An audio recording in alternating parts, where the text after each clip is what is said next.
Howdy, folks, and welcome to Adventures in Alberon. This is our 5th edition Dungeons & Dragons game. I'm Joe, your Dungeon Master for the evening, and joining me, as always, are Matt, Miles, Ali, and Tina. I don't know why you're making me laugh already, Matt, but for some reason you are. It's probably because my shit-eating grin. Yeah, definitely. This is going to be a really interesting week. A lot happened last week, and we'll get to that in just a second. But a couple things really quick. First, the website has been updated. I'm really trying to do it every week. It's difficult, but it's been updated to reflect the events of last week, which we'll get to in a second. But the recap is entirely up to date. That's being updated pretty much the day after. Going forward, hopefully. We also have some new art by julieria.art on Instagram. She did this really cool image of Vera and Masildar Waith, the two elf and drow half-sister prophets that you guys have actually heard, the two prophecies so far in this campaign. So the art of them is done. It's part of a series of kind of very cool art projects that are going on right now for the Dungeoneer's Guide to Dominion, which is the next announcement. On the website, if you go to alberonrpg.com /, is this one? I think so. //lore, you can get to the closest to current version of the Dungeoneer's Guide to Dominion, which is like a location guide that you could use to play your games in this setting. Tomorrow, I believe, I'm going to post the newest update, which is through 50 pages. It has the entirety of Chapter 1 finally finished, which is all the races, the classes, the history of kind of how they came to be in Dominion, and then some famous examples and some inspiration to maybe utilize those classes in this setting. I tried really hard to do it in a way that wasn't giving away any lore for this campaign. So I really wanted to put Euthelius, the World Watcher, in there as one of the patrons, but I didn't want to give anything away. So I resisted that urge. There's nothing too spoilery in there. But super cool thing, that's going to be posted or updated tomorrow. There's about 45 pages of it up there now. And then coming sometime in the next week, we're having a little bit late Guntir's level 13 figure come in. That shipped a couple days ago. And we're also going to have Heinrich's level 13, which is hopefully not too late. We'll see. Who knows anymore? But with that, I believe that is all of the announcements that we have for this evening. So let me just jump right into our recap. And we're already playing our theme music, so great. Finger Gang, -1. Last we played, Heinrich, you went to your room up in the Wildleaf Inn and used the, I don't think you guys have actually heard the name yet, but the Bowl of Sending, essentially, to contact Lorebinder Boron, the Goliath member of the Academy that you had met previously. You asked after Yasir, this herbalist who had seemed to be involved in bringing Azra's influence to 1000 Gates, the military city that you guys are currently in. You set Boron to research Azra, Calypsos, and anything related to rot. During the course of this conversation, Heinrich, Boron warned you about Euthelius, this harbinger from the Church of Six, that he was a fanatic and potentially dangerous, which perhaps you already got the sense of. As you schemed, meanwhile, Guntir and Morwen, predictably, went off into town, intent on performing for money and looking for those that they could relieve of their money in slightly less scrupulous ways. As you schemed, the pair was approached by a figure from Guntir's past, the knight Starkarks, this blue-scaled dragonborn, almost 7 feet tall, from the Priesthood of Thunder. He asked where you'd been and why you hadn't done anything for the Order. When you couldn't provide, or I should say, wouldn't provide a response, he told you that it was lucky that times were so strange, and he offered you a chance to help the Order once again. Guntir, when you refused, Starkarks challenged you to a duel which spiraled rapidly out of control when you redirected lightning damage to an innocent bystander, murdering him outright. The battle raged with other parties hurt. Heinrich, you managed to field this sort of light wall well away from the street below, casting this wall of light that swirled around the combatants and fired beams of energy just from off in like an alleyway, essentially. But you ended up serving more or less as kind of you directed the forces unwittingly. Shay, you leapt into the fray, largely keeping others from interfering for the most part. But as this swirled, the shield, Ursima Baslov herself arrived, this bear of a woman wearing the armor and a shield showing her allegiance to the kingdom of Sarentil. She is the leader of this entire garrison. Immediately, you saw Starkark set his weapon aside and stand down. Guntir, you immediately approached this woman, just over the moon, that this person that everybody had said you would not get a chance to speak to was finally here to address you. Unfortunately, the night Starkark had some history with Ursima, and a quick exchange glance resulted in you having her hammer delivered directly to your head, immediately rendering you unconscious after the battle that had already occurred. Meanwhile, elsewhere in the gates, Morwen, you use this swirling melee as a distraction and stole money, jewelry, and even a set of keys from a member of the garrison. From the top of this bell tower, after unlocking and going through, taking literally everything that was not nailed down, you saw Guntir unconscious, about to be arrested, and decided that the best course of action was to leap onto the massive bell and ring it, inadvertently setting off a false alarm that 1,000 Gates was under attack from the creatures beyond the gates. Ursima turned and told a presence beside her to do what must be done before taking off to head up the defense of this wall. It was at this point that, from almost nowhere, the Shade Warden appeared. Shay, you saw this figure the most clearly, this sort of dark, leather-armored individual with shadows that seemed to almost cling to his face. He revealed to you, after you attempted to stop him, explaining that you needed Guntir and the knowledge stored within, he revealed that Guntir was more than just a hill dwarf, for anybody who, for some reason, didn't believe that to be the case. He revealed that Guntir... Yeah, I know. He revealed that Guntir went by a different name in the city of Nocturne, the Gazelle, a name that you had heard a couple of times so far in your journey. Shay, you attempted one more time to reason with this individual, and Tina earned a final, very important persuasion check. But unfortunately, it was not enough. And Guntir, your last words were, Shay, are we going north now? Before the blades decapitated the 287-year-old dwarf. And I fucking die! Shay, this individual told you that he was sorry for what you had lost, but the world had lost nothing that day. And Shay, your final words to him before he disappeared were that the world had lost everything, and that the world will burn, and when it does, this place will burn first. And now, Finger Gang, you're more scattered than you've ever been, at least since meeting in Port Quinn, almost 4 months ago. In that time, you've come together to topple cults, put down spirits, and even slain a dragon. And in that span, overcome many things. Never, however, had you had to overcome the death of somebody within your ranks.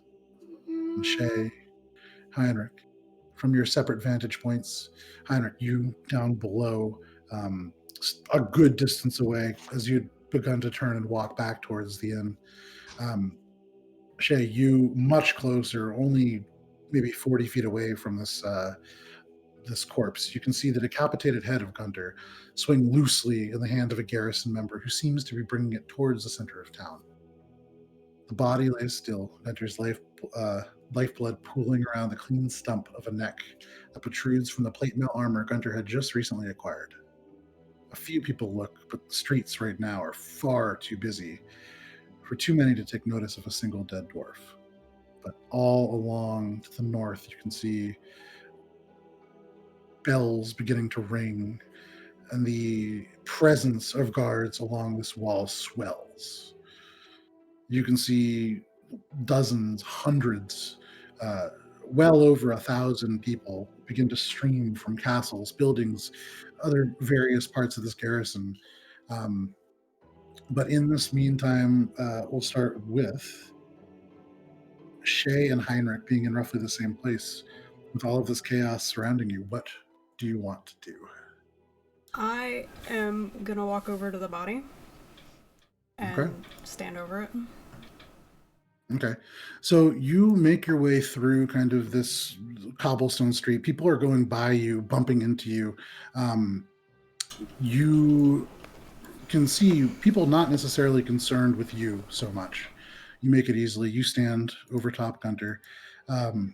As you do, looking down, you could see just completely lifeless, even paler and more waxy than he usually is, the corpse of Guntir. I'm gonna do Zinni right for the dead, and in the process I want to retrieve the items that I knew he had, like the decanter and the sending stone, and as much of the gold as I can find in a quick pass. Sure. Make an investigation check, and then Guntir, or Matt, I guess, because Guntir's dead. What does she find? That's a 16. Okay, so you've got the decanter, the sending stone. How much gold would you reasonably want percentage-wise? I mean, if it's all in a bag, I would just... It's all over the place.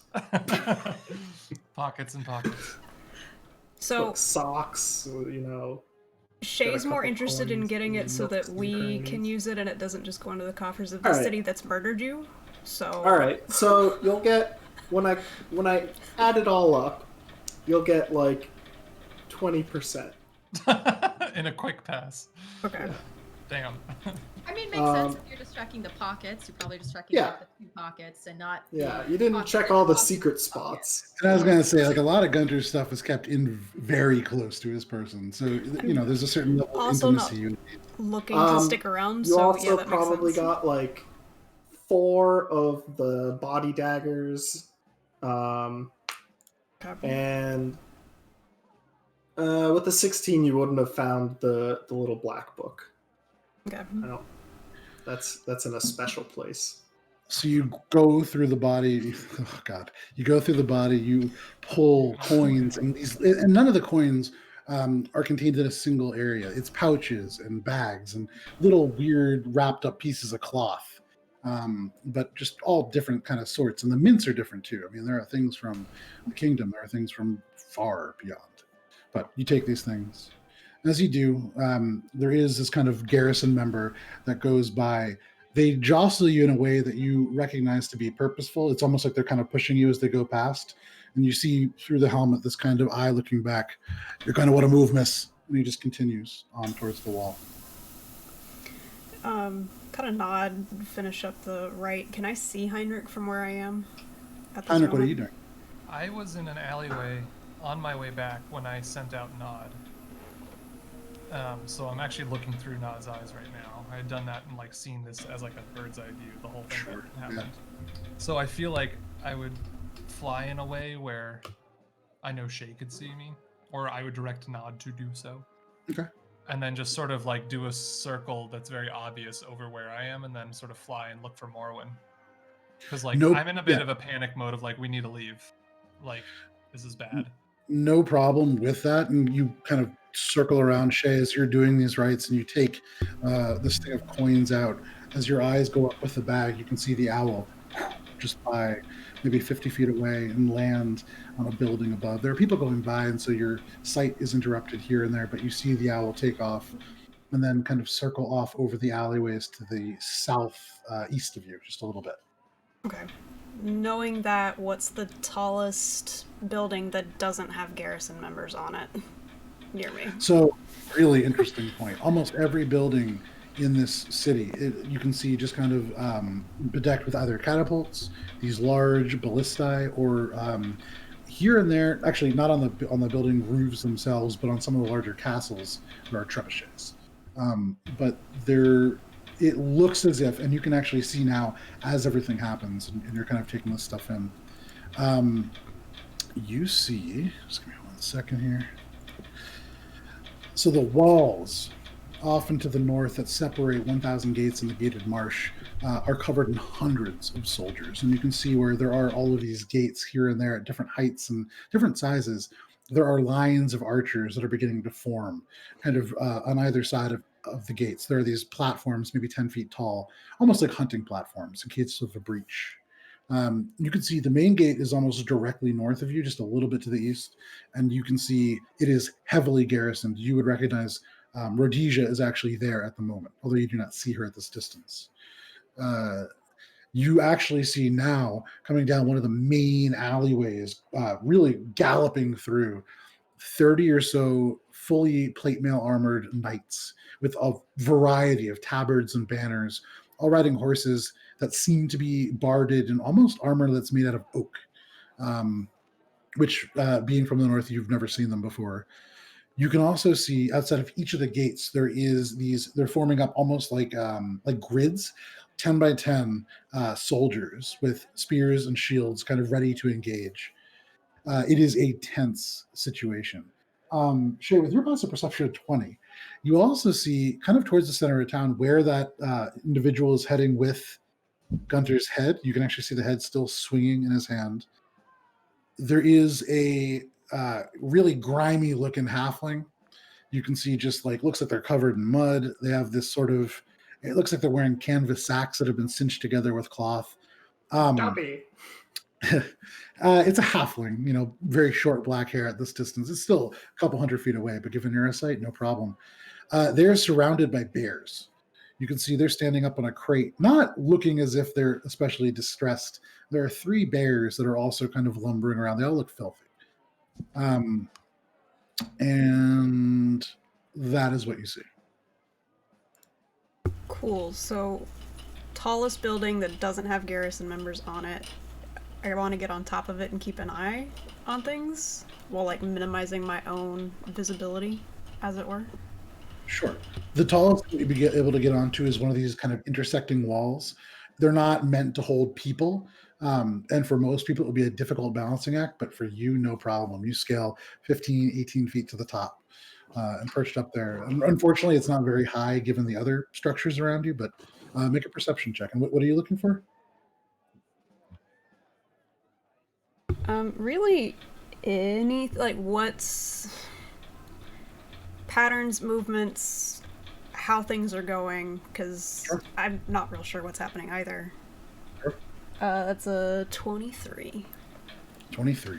So in addition to all the things that I've already told you, you would see it looks as if, and in this range, you can see like still stretching out far out of your sight, this wall continues. And so there's other forces at play.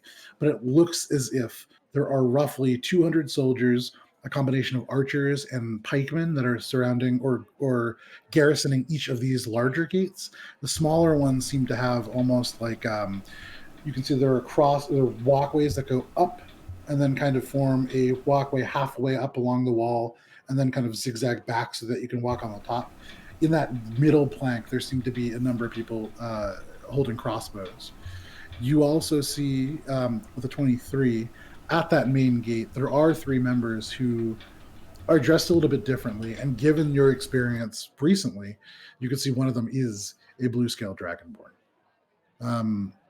These knights seem to be going back and forth almost as if to support whatever gate needs help. But at the moment, nobody is firing. You can see catapults are all loaded with these barrels. They seem ready to fire, but so far nothing's been sighted. The bells do continue to ring all up and down this town.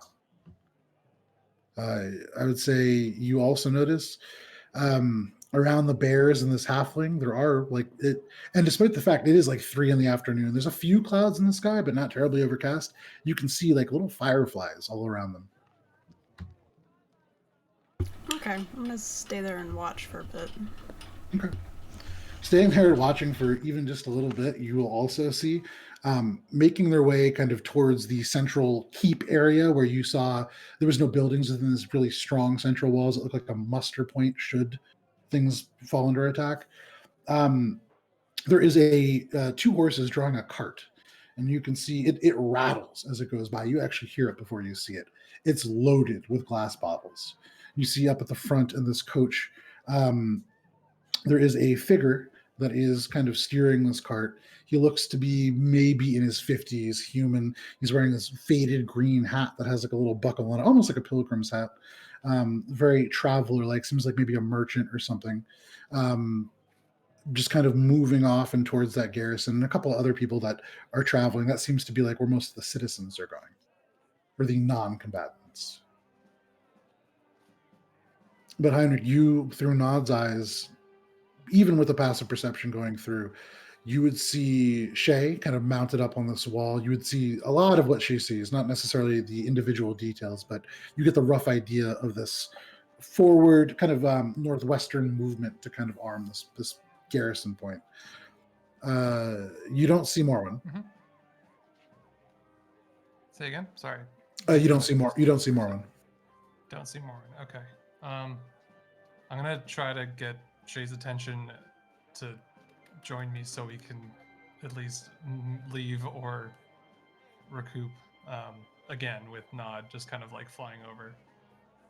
Because I know I mean, I feel like growing up in a town in the kingdom and stuff, like this kind of thing, what's happening here is very clear to me. And I know that if we are somehow at all associated with that, after everything is said and done, we're going to join Guntir. It's like, we need to fucking leave. So I'm going to have Nod like obnoxiously swoop close to you and try to lead you back to me. So as you watch, you see these soldiers swelling to the wall. You can see knights going up and down, and you feel at first behind you the presence of Nod past maybe 10 feet back. And you continue to watch. You see this merchant go by, and you actually feel even the short hairs in the back of your head kind of ruffle. And they're quite short. I mean, when Krodok did his job, it was not good. So, you feel the hairs move. Nod just goes right behind you. You see now kind of flying maybe 30 feet away, capturing your attention again. And as he turns sideways, the teal sort of marks become, for a brief instant, visible through the sun. It seems as if he's trying to lead you somewhere. Picking up on, I had every intention of joining him. I'm just panicking, that's all I'm doing. Yeah. I think once I get a sense of how people are moving in the city, I will get down and go and find him. Okay. Yeah, so you take maybe like no more than 5 minutes to really get a good sense as to what's moving, because once people get to within one of the walled off areas, that's where they stay. The streets are quickly becoming very quiet. But to that point, about 5 minutes in, Shay, you're aware of a flurry of movement off and back towards the Black Keep. You'd been there previously and have a rough, or had you been there? Yeah, you saw it. You didn't go, but you saw it on your walk, your night walk. You guys saw everything because you're Shay. In the direction of the Black Keep, there is this commotion. The people who are kind of going in that bottle merchant that you saw, suddenly, like, you see one of the horses kind of rise up. You hear a series of clatters. You see glass break from outside the back. The guy has to like grab his hat on and pull it down. And then you see they take a large kind of diversion around. And then you see suddenly above all of the heads, this large mechanical creature, bipedal. And you can see even from this distance, the steps are lumbering. This thing rises up 10, maybe 12 feet. You can see clearly above this head with these kind of glowing eyes that seem to have almost this kind of fire to them. Yeah, boy. But as this form begins to approach, maybe 175 feet away, you can see this large shape lumbering, and the crowd parts for him. As he gets closer, you can see there are spikes, these iron pikes that are set into the back like porcupine quills. On one of these quills, you see an orc that has been impaled through, just dead. He continues to kind of lumber towards you, and you see the eyes are directly set on where Guntir's body is, despite the fact that with all the people, probably can't see him directly. But what would you like to do? I'm going to make my way toward Heinrich, but I want to give that a wide berth, if possible. Okay, yeah, it's the opposite direction, so you could just head right back towards Heinrich. Okay. Okay, so yeah, you take the 40 feet You go down this hill, you can see like the pavers slightly sloping and the street switchbacks and goes underneath. And off to the side, lower than where you are, you can kind of catch in a glimpse of Heinrich's gold eye in the alleyway. And then nod, lands back. Do you know where Morwen is? No, I was hoping you would have spotted her. She disappeared into the crowd and disappeared entirely. We need to get out of the city. Yeah, that's what I was trying to say. Let's hope she can follow us. I'll have Nod fly up overhead, sort of tailing in a way that maybe she can track. So you see Nod just kind of swoop out and overhead. Are you going into Nod's eyes at all? No. Okay. Just making sure that Nod can, like, stay You're basically going up and around to try to get Morwen's attention wherever Morwen is, and so making big patterns to try as to we're like, yeah. And I think with nothing immediately, I mean, just to try to find our way back without drawing attention too. Okay. Like, I don't think anyone would associate me other than just having known that guy. But also, I don't. You guys are pretty new in town. Party, yeah, exactly. So yeah, you move through. You have to kind of you're in a dead end alleyway. Point of fact, so you have to kind of duck out to the main road and quickly turn left and begin to zigzag out.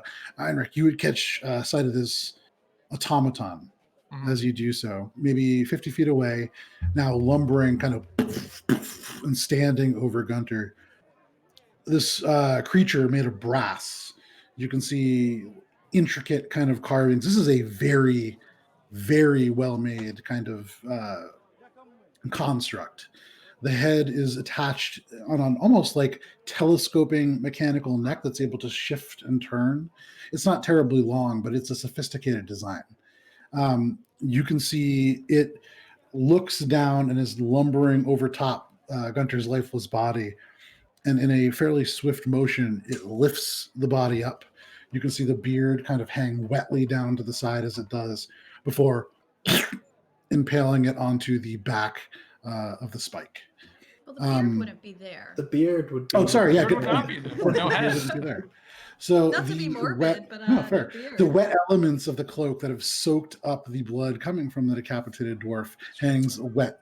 But you see onto the back and completely skewered through one of these spikes. Immediately turn my head away and just say fuck, and then just like keep and then just kind of fading away as it heads back towards the black heap. And I'm just consistently under my breath just saying like fuck until I can figure out where we're going. Yeah. Meanwhile, Morwen, there is this chaos that is happening because of you. As the bell rings above you and you dash away from the tower, you can see the entire city reacting to these sounds. What are you doing? Well, I would first of all, even sneaking out of the tower. Like, I'm not just willy-nilly dashing out of there very Sure. much. Make a stealth check. Okay. Why am I looking at my stealth? I know what it is. I don't know. Okay. All right. So that is a 25. Okay, yeah, with the 25, no problem. You kind of it's less of like a super stealthy Morwen and more of just you slip into the crowd as it moves. And despite being a very, very different looking individual, you're the only tabaxi that most of these individuals have ever seen. In this swirl and the confusion that's happening, you just blend into the crowd. Yeah, I just don't want my like point of exit noticed. Like, all right. I mean, I guess when that happens in the time frame of everything, like, what do I see happening? Like, where am I coming out during this? So you come out onto a street. It runs lengthwise from west to east where you come out onto. There's nothing immediately ahead except for like a number of buildings that seem to be mostly residential. There is what looks like maybe a small shop of some kind. Behind that, maybe like 2 large blocks away, is that main street where you can see, or you wouldn't be able to see what's happening necessarily. You do see at this point kind of a large number of people even further away beginning to like move around. There's something approaching. Okay. Well, I mean, I want to make sure that, Guntir didn't get arrested. So Okay. at least going to head towards that area. So I would say get arrested. Hope you Given didn't the get in timing. trouble again. You say, and as you think that, kind of looking up, you settle your eyes down. These people kind of rush by you, and as your vision clears, it's just in time to see this large mechanical being reach down, lift Gunter's headless body up, and back onto one of the spikes. So, how close am I to it when that happens? Probably about 100 feet away. Still not terribly close. Well, is it Wednesday already? It is. In fact, it is actually what would be Wednesday. It is I hate the Wednesdays. 24th of Deepwinter. Times fly in this city. All right, well, I don't know. I'm gonna go follow. Where the hell's Gunter going? Okay. Yeah, Gunter does this a lot, and so you tail this automaton. It I'm gonna lumbers. say, like, safely tail. Stop. Like, I'm not Okay. right. Oh, sorry. You It's us. It's us. Oh, either way, we sorry. Yeah, I don't know if I internet's bad interrupted here you. It today. sounded like you stopped, but just the Oh camera no, stopped for a second. no worries, no worries. Yeah. So I'm tailing him, but like at a safe distance, though. Like I'm not on his heels. Sure, no problem. For So, what it's worth, that's all. using your old stealth score, he also, it's very focused on this body. It picks it up, it spears it through, and then it walks back. You have a little bit of experience with creatures such as this. You've seen similar things in Dinman's Ward. And so you have a rough idea that it probably has a goal or a mission, and that's what it's trying to do. Okay. So it's heading away. You follow it through the crowd, easy enough. It leaves a big trail where people do not try to get in front of it. I'm going to use the sending stone to get in touch with. Is it to everybody, or can I like direct who it's to? Like, do you have like a main one that they? How do these work? You don't know. Well, no, because I used it when Oh, I guess I wouldn't have heard if like Gunters Nope. went off. All right. Well, I'm just gonna speak into it and be like, "Yo, guys, where's Gunter going?" And what happens? It's like almost, so if you have it on your person, it's almost as if it's like, it would be like a cell phone. It almost buzzes in your pocket. You know when you feel your phone go off, but it's not in your pocket? Yeah. It's almost a sensation like that. Yeah, it's like a phantom vibration almost. It's this awareness that something is different. Where are we when this is happening? As we are trying to make our stealthy escape out of the city. Interesting point. Where are you heading to get out of the city? So you could go back the way that you guys came. That's my only knowledge of an exit, Sure. and I know this place is walled in, so that's where I would be heading, but I don't know if Shay got a better look of a better place to leave. Did I see a place that could be an exit that wouldn't be under heavy guard at the moment? So the majority of the guards, and there's still a few at the kind of eastern side where you guys enter that little wall. You remember when you entered, there was like maybe 3 soldiers at that gate. There's maybe 1 there now. Almost everybody has moved up to that western wall, and that's an interesting point in terms of tactics. They fully are exposed on that side, and that would give you the sense that this is probably not the first time that they've done this. They have a sense as to where they need to allocate their forces. It would also give you a sense that whatever it is that's been attacking from beyond that wall, pretty fierce, because this is a substantial reaction. Then I suppose I would move in the direction of the east and hit Okay. that side that's not guarded. Okay. So then I'd be following that as I feel the vibration, and I would first like sling my bag around while like kind of hustling sort of or whatever. Sure. And then pull out the bowl, because that's the first thing that I think Okay. of. Pull out the bowl, and it's very much a mundane bowl at this You're point. not It doesn't seem to be answer glowing. my call? Well, that's it. I forgot that we have the sending stones basically. So now I'm gonna remember and then put it back and get the sending Oh, stone. out. okay. I was gonna say like, answer. It's like your first phone call ever. In the history of the world, the first phone call was missed. Yeah. So you take out Keith's basin, and you're just like, no, it's not that. You put it away. Oh, right. And then Yeah, I the sending remember stone, you that's pull right. that out. Exactly. That's all it was. Just a little vignette. Anyways, and I pull it out and I look at it and try to remember how to use it. Yeah, Hold I mean, it you to kind my of ear. No problem. And you hear Morwen speak through it. You hear the same voice come out. Okay. I'll just reply like, Gunter's gone. We have to go. Head east to the gate where we entered, and then just put it back in my bag. Sure. All right, I'm gonna listen and be like, he's not gone. I'm right behind him. And you can see both legs like lifelessly just kind of moving with each large step. You can see I think the he really orc needs our just help kind of, this time. yeah. Sorry. He's Morwen. He's gone. Just please try to find us on the outside of town. Yeah, okay. Next thing you know, you're gonna tell me Frank's gone too. Then I'm gonna put it in my pocket and be like, dumbass.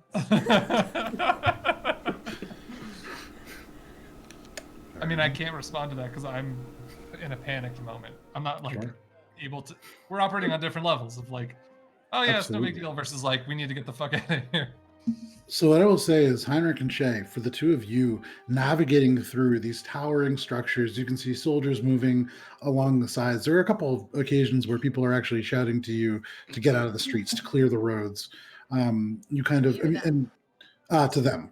For you, you're kind of blending into the crowds. There's nobody really reacting to you at this moment.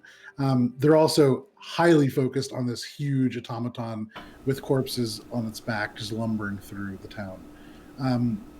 But Shay and Heinrich, as you wind through these broad avenues, without any real trouble, you can make it to the gates. And as you do, they are almost empty. You can see there are still houses here and there with the windows open. You can see like figures that are kind of all huddled around, but largely the streets are empty. Morwen, you follow this creature as it brings Gunter's body to the Black Keep. You see, you actually did go to the Black Keep and decided that you weren't going to go after all and then left. But you can see now, heading around towards the south part of the keep, there is a large stone ramp carved out of a single piece of stone that descends about 20 feet. And the creature lumbers down this stone. You can see it passes between two large gargoyles and goes underneath a wide portcullis of black iron. And as it passes through, you can see it slowly begins to lower before into place. You can see through the bars a little bit. It is dark, but as that figure moves off towards a large tunnel on the right-hand side, you can see there is maybe a guard or two still within this space. Excuse me. You-ho. You see this armored figure wearing chainmail and holding a halberd kind of come up and take a few more steps. The light coming through the bars kind of hits his face. You can see kind of blonde, curly hair, maybe like 25, 26-year-old human. But he just kind of looks, and just through it, he says, "You really need to get out of the street, miss. It's not safe. We're under attack." Yes, I understand. However, that thing has my friend on him. I would like my friend back. The cadaver collector, yes. If it has him, then he's dead. Very sorry for your loss, but you'll be too. You need to clear the street. I understand, but I need the body. No. You need to go. Why? Wait, why? Why not? What do you, I mean, why do you need the body? Like, I need it. It's sentimental value. I just work here. I don't need the body. It's okay, so then give it to me. Look. You see him just kind of look around. Make a persuasion check. Why not? I mean, it's perfectly logical. I don't. You don't need it. I'm sorry. Persuasion. Okay. Persuasion. Yeah. Oops. All right. So that is an 18. 18. Okay. Oh, I'm gonna panache. Okay. What is that? He has to make a what kind of check? Insight check. I think he was harmed by me. Yeah, but there's something that he gets as a. No, It's sure. like I think it's his insight versus your Wisdom. wisdom. Or it's his wisdom. As an action, you can make a charisma check, me, contested by the creature's wisdom, insight check, them, and if they fail, say charmed. Make a charisma check. Oh fuck. What can I? Well, it's specifically a performance group, I think. So it's a performance check, yeah, then that's... Even better. I don't think that you can actually fail. All right, so that's an 18 for me. This guy's Again. super insightful. No, he rolled a 9, which gives He him a works in a 7. tunnel. Yeah, you don't get put on like dungeon duty if you're the best of the best. You know, there's an attack actively going on, and he is not there. You can see he looks back behind him. Finally, you see one of the hands kind of go around the bars. Look, I could get in a lot of trouble if I do that. So what are you going to do to make it worth my time? I don't know. What do you want? You got gold? That body's got gold. I'll split it with you. I know he's got tons. Wait a minute, then why wouldn't I just go take it? Okay. Good question. How much gold does the body have on it? You won't So be he able takes to a find step it, trust back. me. All right, how much gold do you want? Just a minute. And you can see he turns and walks off and down this large tunnel. You being now closer and without this individual kind of in the I way. didn't negotiate that well. You started great, and then you said, and hey, then there's you're a whole like, you bunch can of have gold it. It's in there with you. That body that I need, you can benefit from that. Now you need it. But you can see that this kind of entry room is maybe like 40 feet long, 20 feet wide. 40 feet wide, 20 feet deep. You can see the left half of it is almost like there are these long metal benches and these big racks. You see a number of tools kind of on them. There's a few rags on the floor. There's a lot of this dark kind of, almost when you turn your head, the faint torchlight that's illuminating the space, you see almost like a rainbow sheen to this kind of puddle on the ground, oil or something of a similar nature. There are drains that dot this room here and there, and you can see the floor has been worked very carefully to create slight depressions that all run into these drains. There's a thin layer of mist rising from this little bit of water that seems to be trickling from somewhere in the room. It runs across the floor and into the drains, almost as if to keep it clean. What is your passive perception? It is 17. 17. You can see all the way on the right-hand side, there's a large tunnel. It's maybe 10 to 15 feet wide. It descends about 20 more feet and then disappears into from the arch in the end of the tunnel, there are these strips of leather that hang down, like a car wash almost, making it impossible to see through. You see them still moving as that guard has passed underneath. But at the moment, it is empty. But I can't, there's like a barred, or speaking through bars, like it's closed, like I can't get through it. Currently, with what you have seen and what you have done, no. It seems as if it is closed to you. Is there a lock? Make an investigation check. Okay. That would be... Matt, can you send me how much money, the different money things that you have? Yeah. Because they're not all going to be They're there. fucking taking all my shit. Everyone's always taking my shit. For what it's worth, he's not terrible. The insight thing is a wisdom-based thing, and that he's not great at intelligence either. So here, I'll add it up and I'll send it to you in the Discord. Thank you. Minus what Shay got. Yeah, minus what Shay got. Morwen, what was your investigation? 15. 15. Looking around, you don't see any lock. Your eyes kind of go up to the top because you saw it lower, and you can see these thick chains that go around a mechanism a little bit more complicated than perhaps you can understand. You do see... That's above my... You do see 15 feet off. Yeah, it's level 14 is this gate. You see maybe like 15 feet off from the door, there is a lever. And you would imagine that would probably open the door. All right, I'm giving this guy like 10 minutes. Okay, he does not come back the whole after time 10 I'm just minutes. gonna be like, yoo-hoo! Excuse me. No response. Excuse me! It echoes in this space of stone. The gargoyles do not seem to take notice, but you yell. Alright, well, I'm fucking waiting. Okay.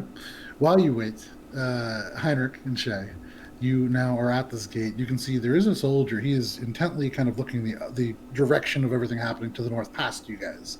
The gate on this side, fully open, and there are people going out. They don't seem to be being stopped. So you would imagine if you wish to leave, you certainly can. Full on Yep. leaving. Sure. You guys At least back skirt out. towards like the woods where we camped once. That we know, Sure. like, would be a familiar spot. You guys follow the dirt path that had transitioned first into stone, kind of reverse in this instance, the cobblestone giving way to the natural dirt path. You follow it up this gradient to the top of a hill, and turning, you can see the site that you had first seen when you arrived, the entirety of 1,000 gates laid out beneath you. The sort of small, 15 feet tall retaining wall cutting off part of the southern bit of the gates from your view, but otherwise you can see the streets empty. There are torches lit just all along, despite the fact that it's still daylight. This is a very tense city at the moment. Yeah. And how much time has passed since I talked to Morwen, I guess? At this point, 15 minutes. Probably 20 minutes. Okay. I'll give it another little while if I don't hear back, or if we Okay. don't see Morwen. About, I would say, another 10, 15 minutes go by. And more when you now kind of see the leather at the end just disrupt a little bit, and the guard now carrying a, what I'm going to imagine, because I don't have the number right in front of me, is at least a pretty sizable leather bag. Actually, no, yeah, he's just kind of carrying it over his shoulder like a heavy Santa Claus style bag, and walks up this ramp. Maybe 30 feet off from the doorway or this gate, he slinks it. You can see a little couple gold coins fall out and roll on the floor. But he comes forwards, fully smiling now. That was a pretty good tip. Yeah, no, you're welcome. Can I have him now? No, I'm sorry. I was pretty clear about that, but I do appreciate the money. If you wish, I mean, I can try to see if I can get some of the pieces once he's been evaluated if he isn't used. What are you going to use him for? I'm not going to use him for anything. Like I said, I'm working here, but, you know, the architect is doing all sorts of things and experiments to... He's my best friend. You're not going to let me go say goodbye? Really sorry about that, but no. Can I talk to your manager? You can see the smile spread across his face. Somewhere off in the distance, the bells ring one more time. Oh, God, he is the manager. I am the manager. Oh, no! No! Lauren dies of shame. No. What he actually says is, if you do have issues, you can come back after this event has passed. We will be on guard for at least the night, and come back tomorrow, speak to people at the main gate, and you can complain about me if you wish. What's your name? Iriv.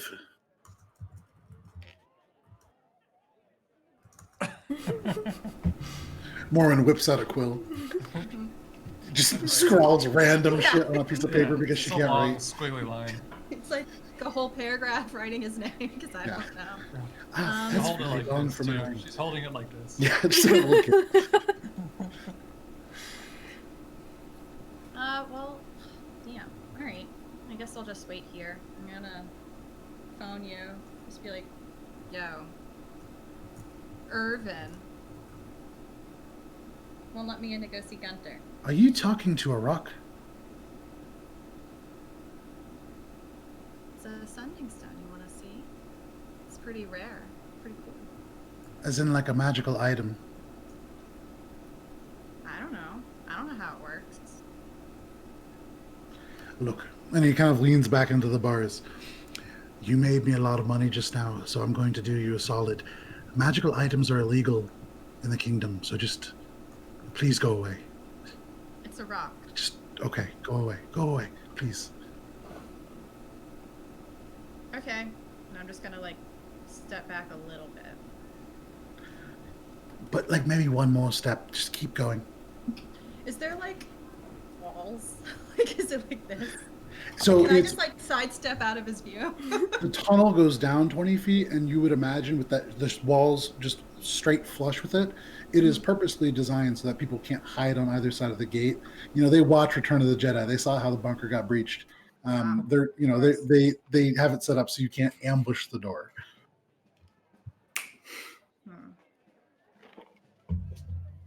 Okay, I'm coming back. Okay, one more deal. Okay. Yeah, you listening? I'm not trying to be Sorry, difficult. yeah. Go ahead. I just saw how much money Guntir had. That's crazy. Oh God, I don't know.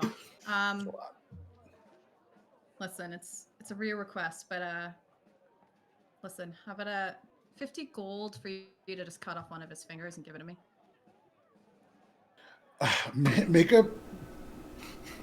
Make a persuasion or intimidation check, your choice. Oh, persuasion. I'm not. Okay. I'm not intimidating. He's mildly intimidated by that, I would say. All right. So that is a 27. Oh, okay. Is he persuaded as fuck? Oh, thank God this guy's got pea brains. All right, if it will get you to leave me alone, fine. And you can see he turns, The goes, middle finger. That was my favorite. picks up the pieces of gold on the ground and puts them in his pocket. Or his It was favorite, Gunter's not mine. favorite too. Our favorite. Sounds weird. Yeah, Okay. you're just digging it deeper here. You're gonna get whatever finger you're going to get. Just give me a second. And he disappears down the ramp.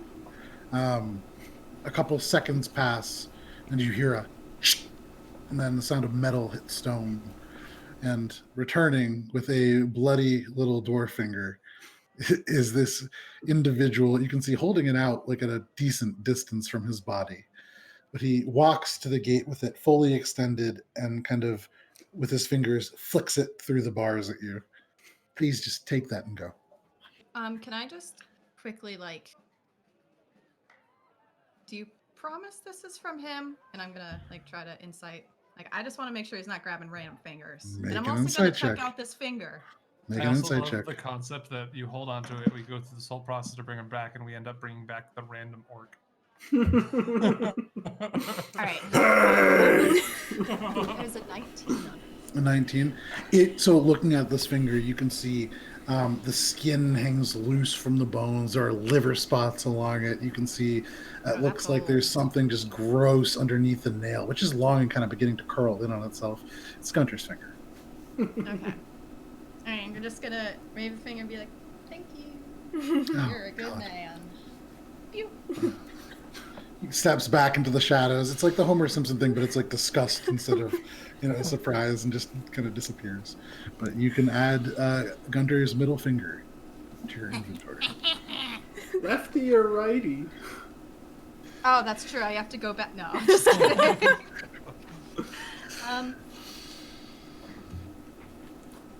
Still maybe see you tomorrow. Have a good night. Stay safe.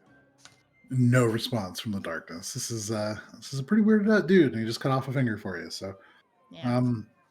but He what are you got a doing? shit ton of money for it. All right. He did.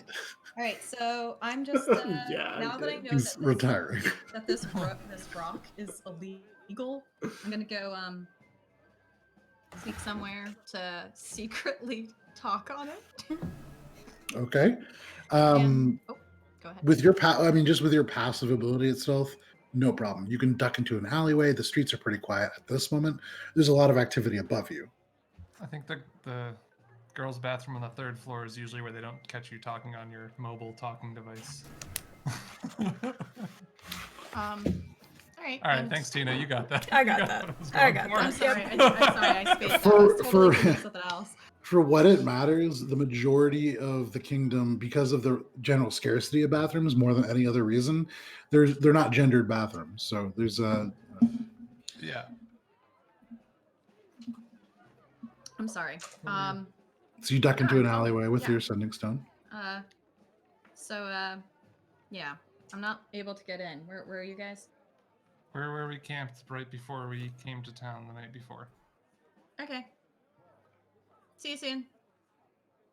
You hang up your mobile device and you head off in that direction.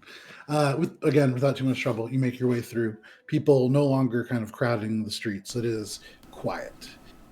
Every now and then you can hear just a residual ring from a bell. There is a lot of shouting happening along the wall, but that fades into the background as you approach. And without any trouble, you guys all kind of rejoin as a group right around 4 o'clock on the outskirts of town. Sun in the sky for maybe another hour and a half. Yo, Gunter's gonna be pissed when he sees what I got. Swing. And you see Morwen just hold out Gunter's bloodied finger. The bone kind of cracked and protruding through the back.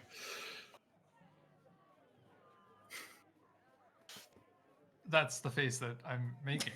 And I just kind of... Yeah, I know. It's our namesake, but like, Jesus. Jesus. Oh He'll boy. be fine when he wakes up. I don't... I'm doomed. Shay, He'll get a good laugh out of it. It's our little joke, you know. Shay, the next destination I think should be the Lorebinder Academy. Do you agree?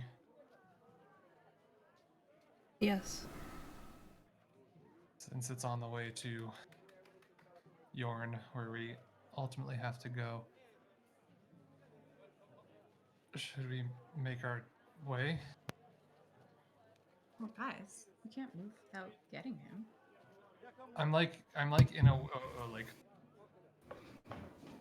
post shock kind of like trying to stay level headed. So like anything Morwen says to me, I'm there's no recognition of it at all. It's just Even business visibly, even visibly, the kind of like red clay skin is paler than it would be. This is like full on shock. Oh, it's got your antlers in a twist. Like seriously, it can't register in my brain. Like any of the lightheartedness that Morwen will try to attempt on me until later on, maybe when it wears off. It's just like a brick wall. What's going on, Shay?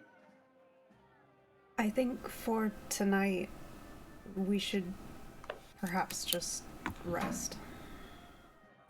But we need to move. We need to make progress on our goal.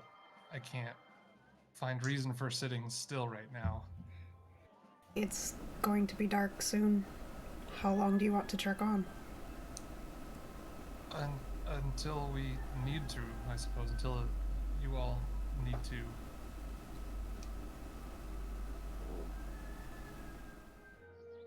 Like, there was a moment where you could you would be able to tell that the word rest was coming, and then it just didn't. I didn't say that word.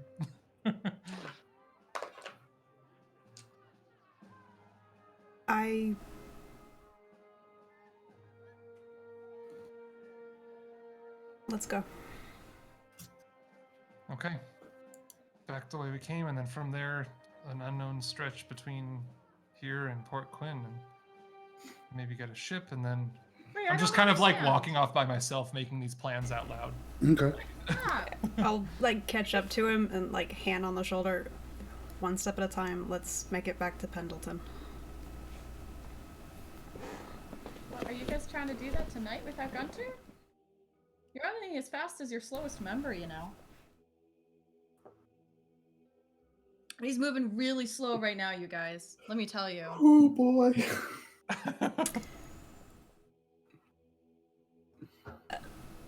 Morwen, are you coming with us? Well, yeah, but we're gonna go get him, right? I mean, Irvin said, I don't know, the manager at the morgue? The Black Keep. The Black Dungeons, technically. So not the White Castle, but the Black Keep. Yeah, the manager, the kid, you know, first job, you can tell. Yeah, he said if I come back tomorrow, I can probably, you know, have the body. And he'll probably be awake by then anyway, so he'll freak everyone out when he just, like, rises from the dead like he does. He'll be all confused. I'm just walking. What the hell? Like Found a It's rock like at you. talking- Excuse me. Like just a little pebble. Like not. Yeah. I'm not like hurling a boulder. Hey. Yeah, it just ricochets off the antler.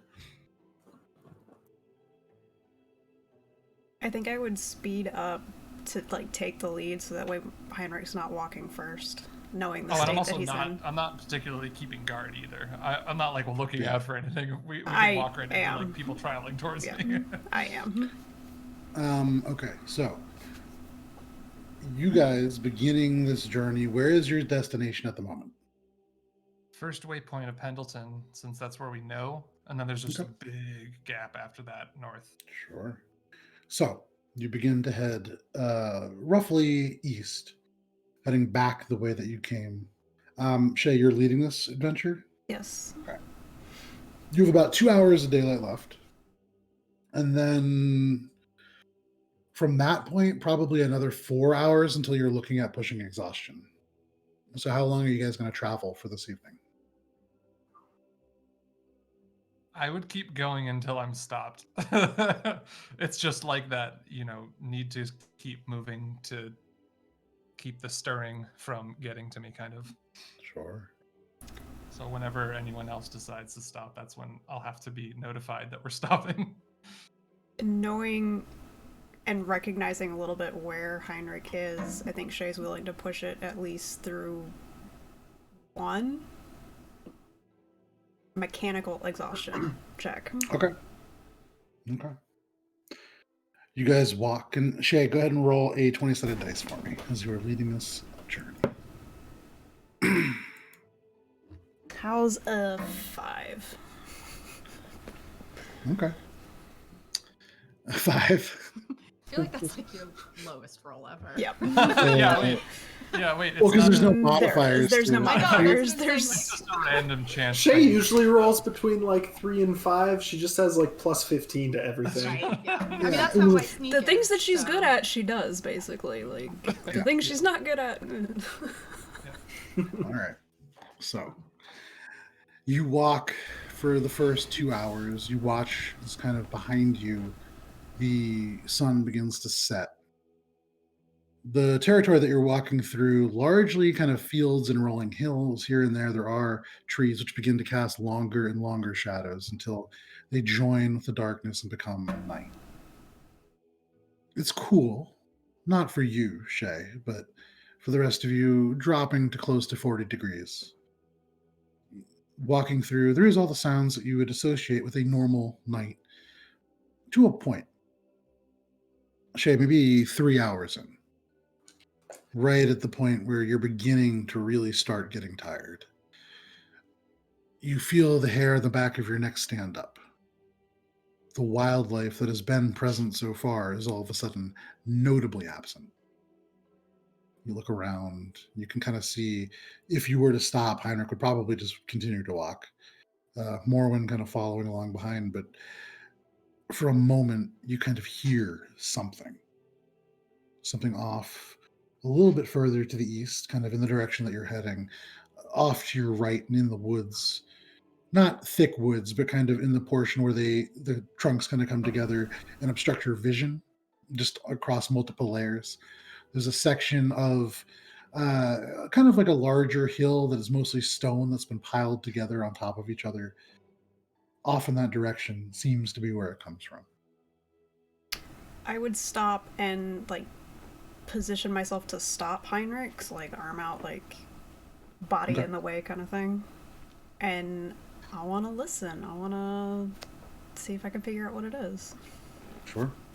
So Shay holds out a hand, and Heinrich, you just kind of bump into her before recognizing what she's doing. Morwen, are you doing anything? I'm trailing behind and getting really pissed off right now. Okay. Anybody who's Like- looking can see like the tabaxi fur begin to kind of bristle. Like steaming. Okay. Because what the fuck is up? Okay. Shay, you listen. Your other two companions kind of catching up to where you are. Your perception, make a perception check.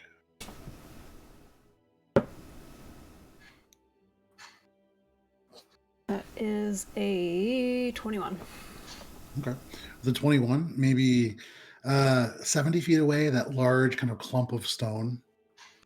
You wait and you hear something. It's so hard because at this distance, with a little bit of wind that there is, hard to tell exactly what it is, but it sounds almost like a breath. But at that distance, it would need to be a little bit larger than a human. And then you just hear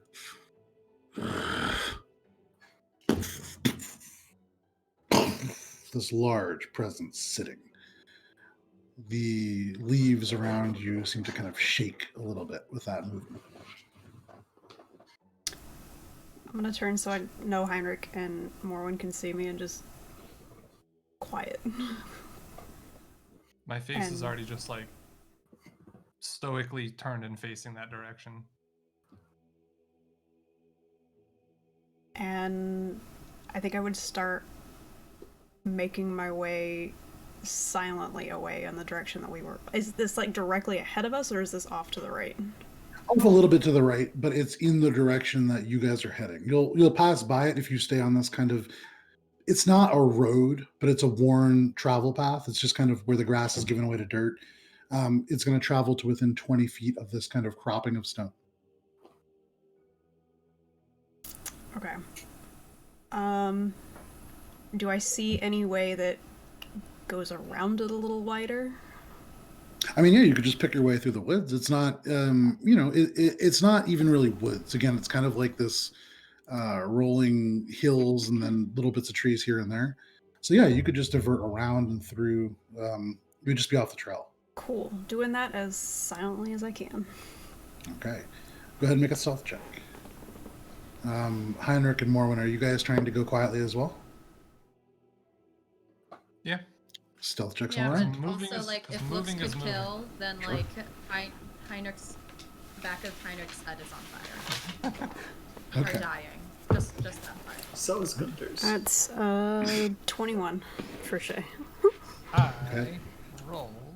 Oh wait, sorry. This is Oh, sorry. Am I rolling too? Oh, What are we rolling? Yeah. Stealth. that's an 18 Okay. with disadvantage. Nice. Mine's a 25. Okay. Very quiet as the finger gang sans Gunter. Sans. I don't know why it became so proper all of a sudden. Sans Gunter. Very quietly, your group walks through. Heinrich, still a little bit in a daze, almost kind of helping. The footfalls quieter due to this, and the armor not kind of, the scales not rattling quite as loudly. You make your way around, kind of going off towards the west of the path. You give yourself like 40 feet between there and that actual section where you kind of heard the sound from. As you all pass, I would say Shay and Morwen. Heinrich, with your passive perception of 12, you don't necessarily notice anything. Also, it probably has a penalty on it right now, given my state. Yeah, I would say like thematically, but just pure mechanics wise, you wouldn't pick this up. But the two of you see, as you walk by, the stones piled up such as they are almost obscure it, but there is this kind of cave, very thin opening. There's a large boulder kind of in front of it. Shay, you notice with your passive perception, the dirt around it displays slid in and out pretty regularly. But the two of you see through this kind of cave, this glimmer of purple. And Shay, with your passive perception of 20, it's crystals. Almost like amethyst, but you can see just drifting off of it here and there little motes of light or energy. And then you see the entire cluster shift slightly, and you hear again this kind of, and you see it lift, and on top of it, it is on the back of a large troll-like creature. You can see boils all over the grayish skin. And in this little bit of moonlight that you see passing between the clouds, you can see large red eyes just looking out. There is something weird about the look. The eyes kind of gaze out, and you don't quite get the sense that they're focused on anything. They seem almost like they're glazed a little bit. Perhaps it can't see very well in the dark, but it does peer out. You see the eyes just sweep through. You don't feel them settle on you. And then it just disappears back into the dark, sitting. But unless there is anything you want to do, with no trouble, you all pass this creature. You continue to walk, leading, just very, very mindful of this presence behind you. Every now and then, just glancing, but quietly, you progress for another hour. You make your way back onto the trail. Right around 10 o'clock at night. Clouds now a little bit thicker, and it is getting steadily colder. Now 35 degrees, maybe closer to 30. Light snowfall begins. Little flakes falling to the ground. You all are beginning to feel quite tired. Heinrich a little bit less so, because Heinrich doesn't sleep. But another hour will bring you getting close to exhaustion. Do you want to continue that last hour, then camp down? Yeah, Okay. I think so. We're going awfully far. I don't know if we're gonna get there during the day by the time the morgue opens. Guys. Shay, Morwen, Heinrich, make Constitution saving throws, please. 21. 11.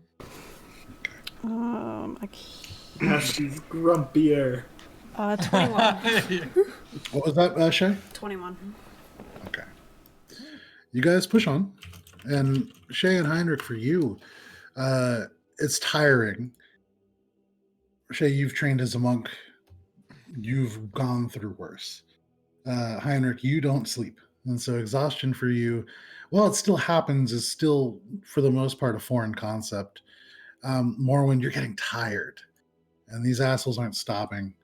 And Gunter's still back there and very much alive. And it's really beginning to grate on you.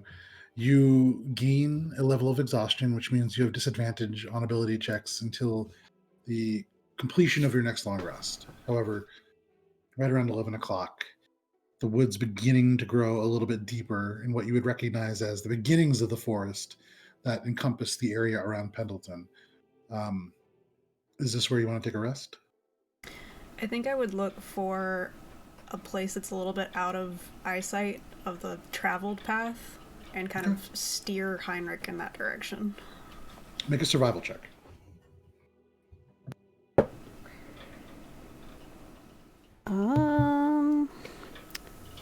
That is an 18. 18. Okay. In this particular section, it is almost like a crossroads between two of these natural paths. So dirt, intersection, dirt.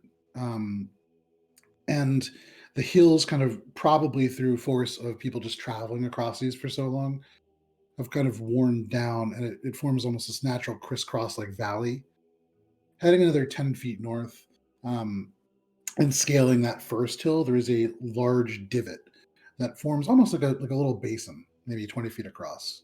Would be a good spot to camp. Would steer Heinrich in particular that way, knowing kind of the condition he's in. Yeah. Heinrich, do you allow yourself to be steered? Steered. Yeah. Oh, sorry. Are you getting tired? Should we stop?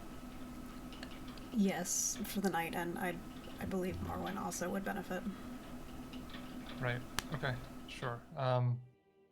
Okay. Yeah. This is a good Let's do spot. It keeps us out of sight. Okay. And I'll just like go up and over and just start setting up a tent for anyone who needs it. Okay. Just keep him busy. Yeah. So, And then starting, setting a fire for the time being. And Sure. You make just camp. like setting up a camp like fastidiously. I got you. so we're just camping out here? Without Gunter?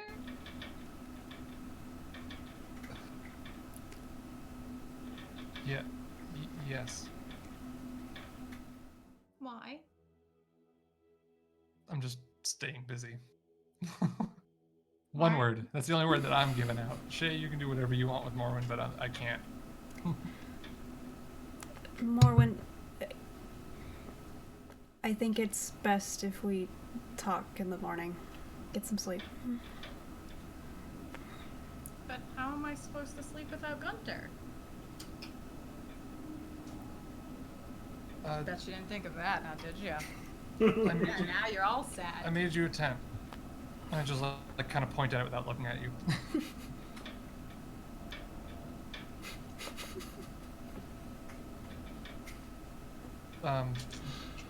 Nod isn't much of a pillow, but I'm sure she wouldn't mind.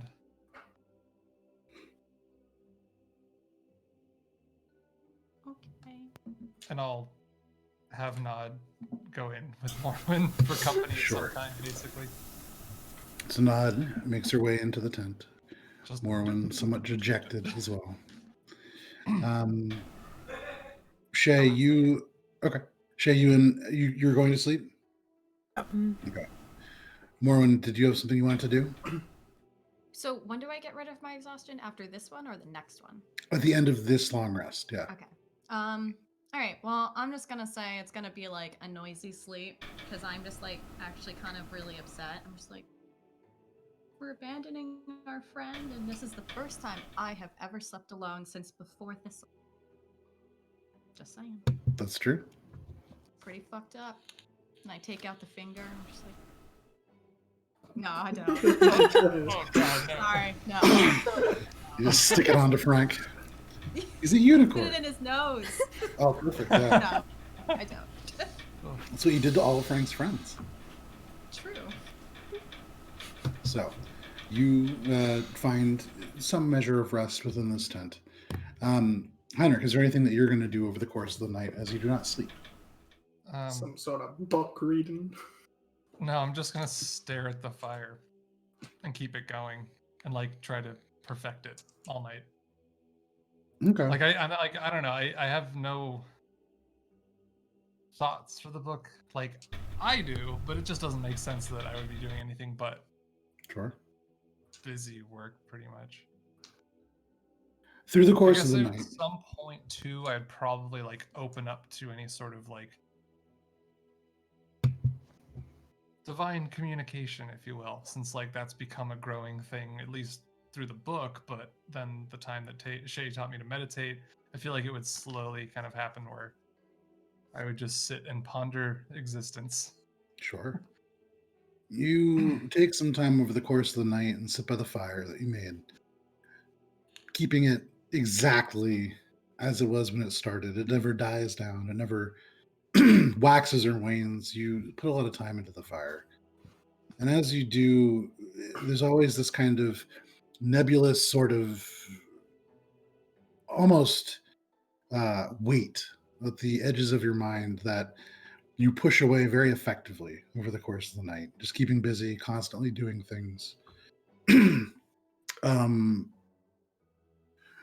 look into the fire, and as the hours pass by, the thoughts become less rushed and hurried, and more. You enter the state that is just open to what is happening around you. You don't receive any messages or any kind of cosmic interference. But there is time to reflect on the fact that as morning approaches and the first little bits of gray appear where there was only black on the horizon, at some point somebody's going to have to tell Morwen. You also consider Good luck. the different options that you have available to you. I mean, you're heading towards the Lorebinder Academy. Pendleton is a stop. It's a long walk. You having now teleported once, I would make an intelligence check.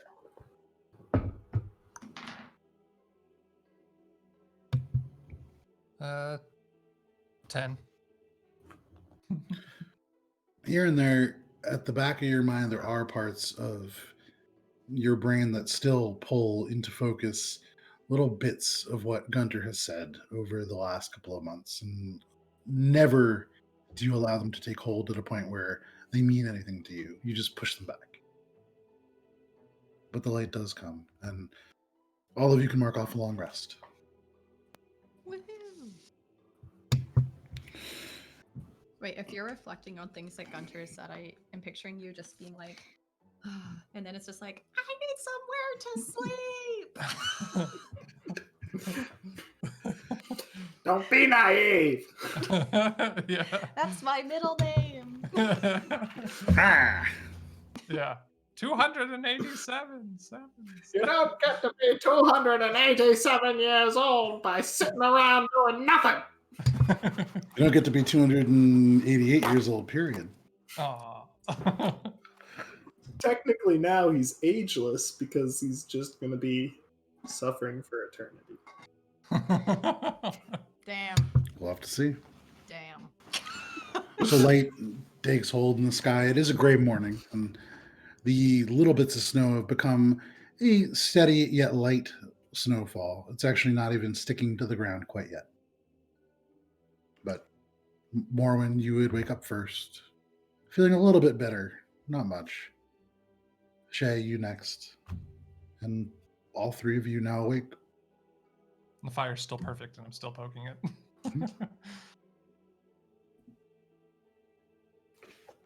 So, we going back? You ready? This was a nice walk, but you know, seems pretty Morwen. unproductive. I'm sorry, it's not funny. It's just Morwen. You play, Yeah. It's hard to play someone who's like that when you know the truth. I realize this probably hasn't sunk in for you yet, but he's really gone this time. well, I mean, we're the ones that walked away, so you know. I saw where he went. I'm gonna start packing up camp. I'm gonna pull out one of the daggers that I got off of Gunter's body Okay. and pass it to her. I'm The sure he'd want yeah, you to but- have it. Well, yeah, but you just give it back to him, right? That's what we're gonna go do, right?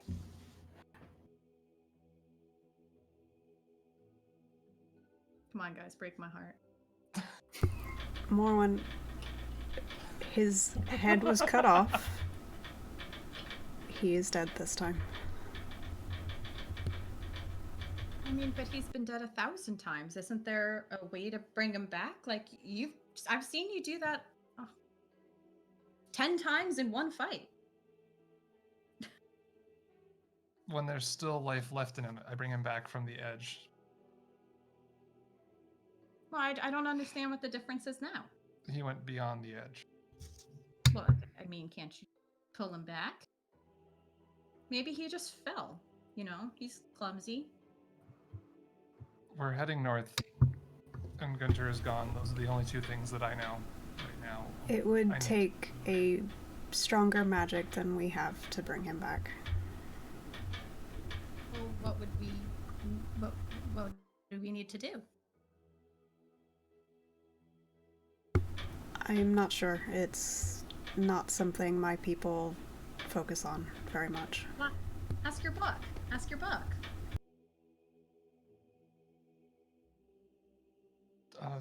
Right, the book. Right. Sure. Okay, and I'll pull it out and just ask, how would we bring Guntir back? I'm Okay. just kind of like, To life. it's like in a... To life. You don't know what I'm writing. drag I'm his just body through the doing this street. in a daze kind of... Go talk to Irvin. Fuck that guy. Yeah, I know, right? Go talk to the manager. Give me just 1 second to pull up the details here. Okay, so you ask how do we bring Guntir back? Mhm. Okay. Where is it? Sorry, I just okay. You write these celestial glyphs into the book. They fade into the page and reemerge, reformed. Guntir's soul is in the pit of flame in the 6th level of the 9 hells, where he is encapsulated within an iron sphere that burns white hot for the next 100 years. He could be retrieved from this place, or he could be brought back. But be careful. There are ways of doing this which will only bring sorrow. The text disappears. I'm just gonna meta say, probably don't tell me all that. No, I'll just be like, I'll just say that wasn't very helpful. Something about I have to think on what that answer meant. It wasn't very clear. And I'll like, just for the sake of it, for a location of the soul, I'll jot it down in one of my other journals. Okay, sure. And I would say And just I'll hold based it up on to Shay. make a So she at least knows. Heinrich, make a religion check. Not my strong suit. Just ironic. 9. I would say with that, the only thing that really comes to mind, I'm sorry, I actually misspoke. It's the 4th level of hell that he is on. Oh, thank God. Yeah, but it is a Two level eons that less it's of called. journeying. It's a big difference actually.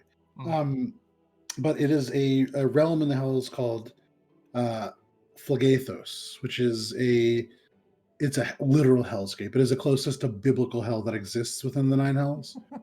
It is generally reserved for those who have done some pretty substantial wrongs in their life. Typically, these things can involve theft. They can involve things as high as treason. But that's Guntir all does that you would really know. The whole gambit. Yeah, I mean, there's other places you could have gone, but this is actually very fitting. Aside from that, you don't know much about the place or any of the things around it, but you know that name. Could have gone to Florida. All right, so I'm closing the journal after I jot that note down. Just saying, Okay. Where he's gone, I do not know how to. I just don't know how to get him back from there. Look, I think he's just gone, Morwen. Well, what happened? How did you let that happen? How could you have let that happen, Heinrich? Just like a long stare directly, and so like hard it's for like me to a do serious and sad. it's a painful, like direct stabbing stare of like, how dare you accuse me of that, and also how right you are at the same time. It's very conflicted, and Right, I'm just gonna turn and start walking. My stare right back is just. And I can't. I have to turn away from that and start walking. Be like, Pendleton's this way, right? And Heinrich begins to walk north.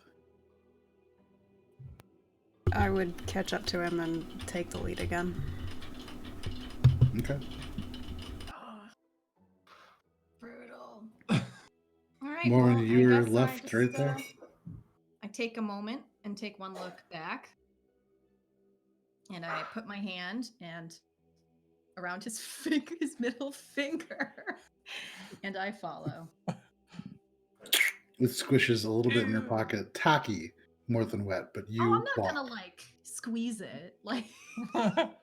It's a dead. It's not a clean dead finger. It was cut listen, off for you. You know, neither was Guntir, so. Fair. It was never clean. Well, no, you we bathed. did take a few baths. Exactly. And then immediately ate an egg. Yeah. Simultaneously, actually. True. You begin to walk north. Pendleton, at this point, you would know roughly 10 hours away, not even the full day. Shay, you're leading. Roll 20-sided dice.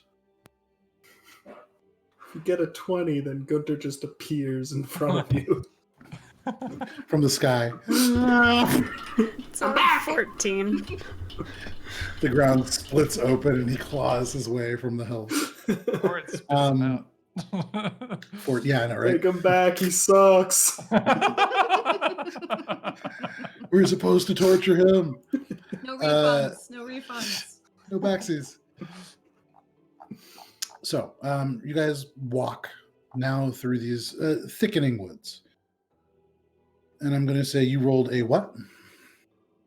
14. 14. You begin to move through, and this is a place that you've traveled to before. You know, just to the west, there is the Gibbering Holt, the kind of section of woods, much thicker and full, apparently, of goblins. You don't hear any over the course of the time. But Shay, knowing this, do you want to divert a little bit more to the east, or are you okay with walking right near the woods? There's like a very, very stream is a generous word. There's like a rivulet of water, only about a foot deep, that runs on like a little bit of a I'm forgetting. It's almost like a creek. on the side. A creek. There you go. Yeah, sure. On the side of the road that kind of runs down. But that's kind of the only thing standing between you and the woods. Did we go through the woods on our way down the first time? No, you took the trail as it passed along to the, well, you were heading south, but from where you are now, if you continue north, it will wind around the edge of the woods and then head up to Pendleton. I think I would follow the same track that we took coming down. Okay. And go back. Sure, no problem. You begin to kind of walk on this trek. You retrace your steps fairly faithfully. It's not hard. This path, where there is kind of the brown, mostly dead grass on either side, it is kind of winter. The path itself is mostly stone and dirt. And you could see the snow, the little bit that's falling, has trouble settling on that. Whereas on the grass, it's beginning to accumulate just a little bit. Still see the grass. You follow this trail. 2-3 hours go by. Morwen, Heinrich, is there anything that you guys want to do? No. Nah, I'm just depressed. Okay. Morwen walks tail kind of low. Heinrich just straight ahead. Maybe 4 hours in. Shay and Morwen, again with your passive perceptions. Heinrich, and especially, Heinrich going through what he's going through now, not super aware. But Shay, you and Morwen, there's a point where off into the west, in what is the Gibbering Holt, maybe 50 feet away over this little creek, and then 10 feet of kind of dead grass, and then the tree line, you hear something. Not laughter. You really take a moment to stop and listen. There's a moment where the wind goes across your ears and carries the sound a little bit clearer. Shay, you recognize it is chanting low. But because it's 10 o'clock, this is where we're going to take our break. Early. Yeah, because it's on time this time. So it is 10:04. We're going to take a super quick break just to kind of, take care of whatever we need to take care of. Now's a great time for you to grab some snacks or whatever it is you want to do. We'll be back at, let's call it 10:15 or so. We'll see you then.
And welcome back to Adventures in Alberon. Thank you for sticking around through the break, and thank you for everybody who is hanging out with us this evening and watching some Dungeons and Dragons. We could jump right back in, but before we hit our break, as a group, you had traveled north without Guntir, who is dead. You made your way to a campsite, took the evening, and then continued on your journey towards Pendleton. You walked down this dirt path, and with the gibbering holt on your left, you did not hear laughter. This kind of ghostly, childlike laughter that you had heard previously. Over Shay, at this juncture, probably around 11 in the morning. It's almost noon. It's as bright as it's going to be on this day that is a little bit gray and overcast.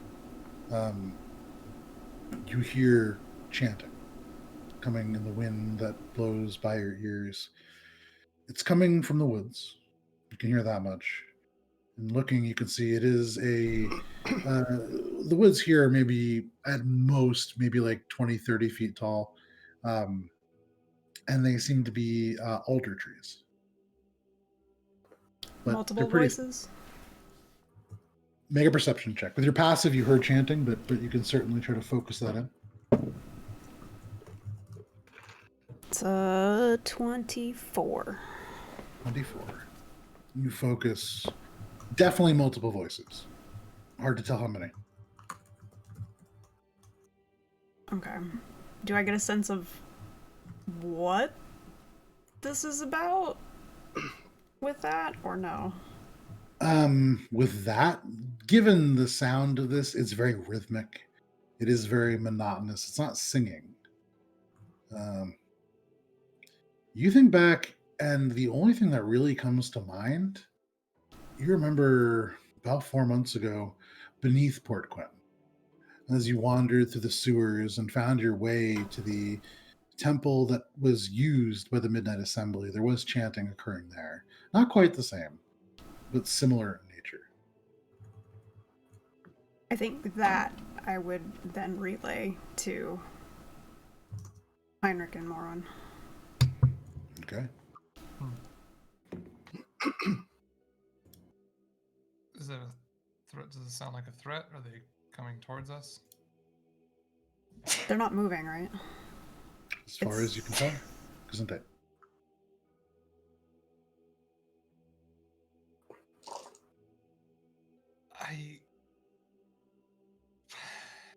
I don't know. I know who would know. I don't know if Guntir would know, but I'm just gonna. Try. Are you curious? Do you want to check it out, Morwen? I don't care. Very sad tabaxi. Why don't you use your finely honed skills and go check out and see if it's a threat? I'm like desperately trying to encourage. And if it is a threat, and am I gonna die like Guntir? No. You're nearly invisible, even when you don't want to be. I'm sure you'll be fine. And plus, we have, and I'll just pull up the sending stone and be like, we can talk on that. Okay. Morwen takes out her sending stone and sadly walks into the woods, disappearing almost instantly as she does. Make a stealth check, Morwen, as you sneak up and off in the direction of this chanting.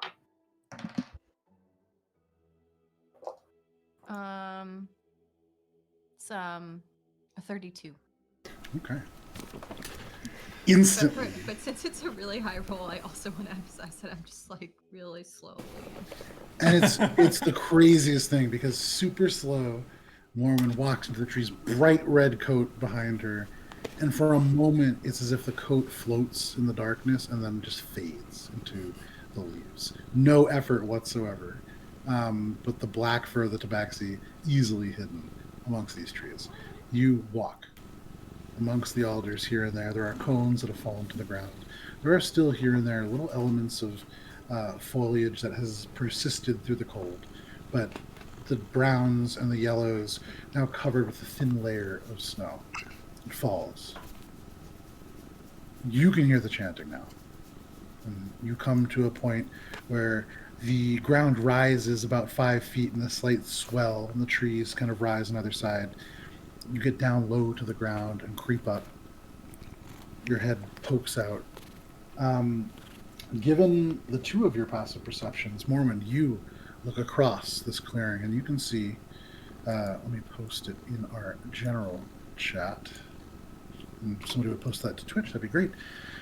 You see amongst the trees a sort of clearing, and in some kind of charcoal, perhaps some dark, crumbly material, an intricate circle has been set up. You can see where the black touches, the snow has almost melted away, as if perhaps this gives off heat or other kind of reaction. Maybe, and I would say this would maybe occur to Heinrich if you were to see this, it's salt in the way that it is kind of affecting the snow. In the middle, standing up from this ring, there's a thin wooden wand. You can see walking in circles around this circle, maybe 5 feet away and spaced out slightly. There are 4 humanoid figures. 2 of them have shields and swords in hand. They seem to be on the lookout, but really their attention being pulled towards this ring.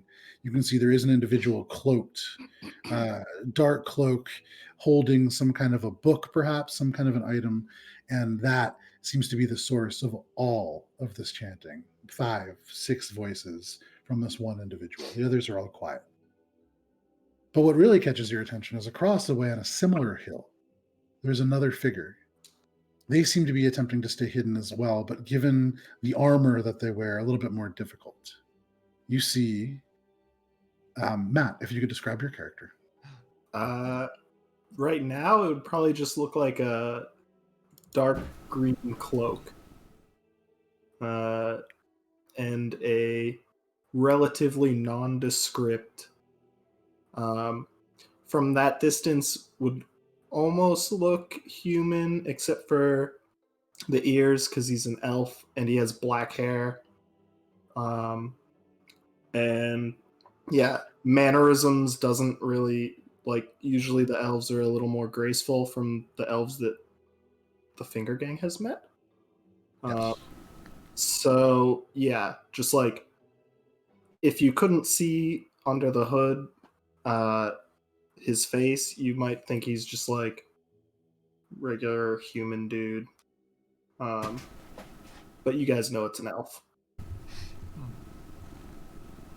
Alright, well, I'll slowly. And just as I disappeared, I'll come back. Tell you guys all the information, just be like, I just saw a bunch of NPCs. No, I'm just kidding. I'm just kidding. Great. I'm just Ow. kidding. Matt, Yes. from your vantage point, you stand or lie actually prone on this hill, your head down, just kind of poking out the elvish ears and the hood. Looking down, you've been watching this for a little bit. These cultists who have arrived here from, you would have tracked one of them from Pendleton, but they seem to have kind of arrived here. He was the one that you were most interested in because he is carrying this wand that you've heard so much about. This wand that might have capabilities to do things that would be very interesting to you. You see it currently standing completely straight in the center of this very complex ritualistic circle. It seems to be drawn in a blackened salt of some kind, maybe salt mixed with something. What do you want to do? Can I try to make out, given the ritual that they're doing, what they might be trying to summon? Make an Arcana check. That is a 33. Okay. All right, You finally. lean over and look down at the circle. As you do, elements of the cloth that you wear with the intricate sort of almost graffiti-like paint kind of pulls across the snow and displaces it somewhat for anybody who could see you, although nobody currently can. These elements of paints almost seem to shimmer and color shift as you do so. you peer down. You're familiar with a lot of intricate kind of arcane writing. And looking at this, what languages do you speak? Common, Draconic, Dwarvish, Elvish, and Infernal. There are elements that are very familiar to you because they bring about this idea of infernal. You can see, though, of all of these things, the most important glyph is located in this picture on the left. It looks kind of like a house turned on its side. Okay. That is a mark of conjuration. And the combination of infernal and conjuration almost never is a good thing. Mm-hmm. Okay. You said there are 5 people total? Yeah, that Arcana was a 33. Yeah, 33. And you turn your head, you begin to really consider not just the glyphs themselves, but the arrangement. You're an artificer. And in your time amongst the Dungannon Antiquities Collective, you have picked up quite a bit of the equations that make up artificing, the lost art behind things such as ore binding. And as you turn your head, the equations seem to almost write themselves. This is summoning a being or a creature with the name Kinderflare. Kinderflare. Not a positive name.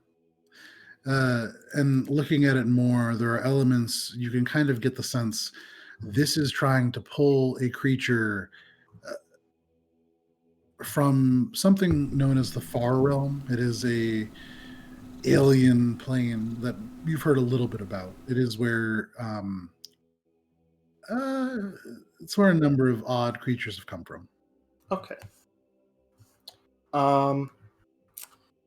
So I think what I want to do is I'm gonna pull out my homunculus servant. Okay. Do you want to describe what this looks like? So it would be like pretty much a little origami bird looking thing, almost like an origami paper boat, but with wings. Okay. And it's got like little like markings on it for, yeah, probably wouldn't know what the markings were, but little like brush markings. Yeah. And I'm gonna imbue this I'm going to take out another piece of parchment and I'm going to imbue this with a 6-second long recorded message with my magical tinkering. Sure. So that in like 5 seconds, it will just make a loud snap noise. Okay. As well as a static visual effect of a larger creature and 5 feet of light. Okay. So basically like setting off a flashbang. And I'm going to put this on my homunculus servant and have it fly basically to the other side of the circle. Okay. And set this off as a diversion to get hopefully some of them to go check it out. And then I'm going to have it to sneak back and return to me. In your hand, you hold this very primitive looking origami bird, we'll call it. But even as you pull it, you can see the wings. Somebody looking from a distance would maybe see it shift in the wind, but you can tell it moves with articulation and intelligence in your hand. You take out one of your brushes and transcribe the spell, creating very quickly this almost tag that seems to shift and flow into life as you do so.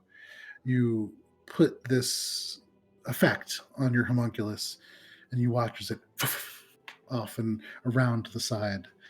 It circumnavigates the clearing. You can see the cultists who are actively looking at it. don't seem to notice, and even the littlest bit. They're turned now towards the chanting. And point of fact, as you see this happen, and as you watch the bird go around through the side, you see elements of this blackened sand begin to kind of rumble on the ground and shift.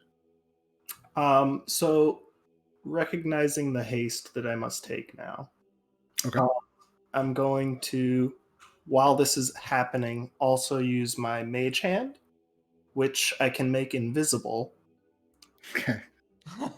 And I'm going to. How far away am I now from the circle, from the wand in particular?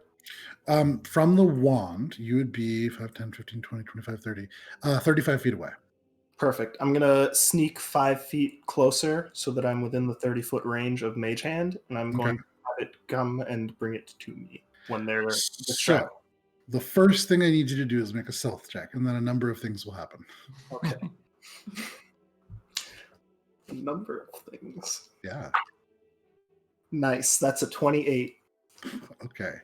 In your full set of armor, you move forwards quietly. Your feet may be dampened by the slight little layer of snow that has fallen. And as you take your first couple steps forward, you get 5 feet closer, your hands up against one of the alder trees. And as you look around and you're about to plan out your next move, from across the clearing, there is a loud pop. I'm going to cough now. Loud pop and a bright flash of light. Morwen, right as you are just kind of like, oh, there's a bunch of NPCs, or whatever it is that you actually do say, you kind of emerge from the woods. You guys see these sad kind of eyes look up from the woods first, and then the rest of Morwen comes into view. Her mouth opens, and suddenly from behind her, maybe 80 feet away, you would still see through the trees a bright flash of light, and then a second later, little bits of snow fall from the trees around you as it echoes through. A giant clump just falls on my sad head. Sure.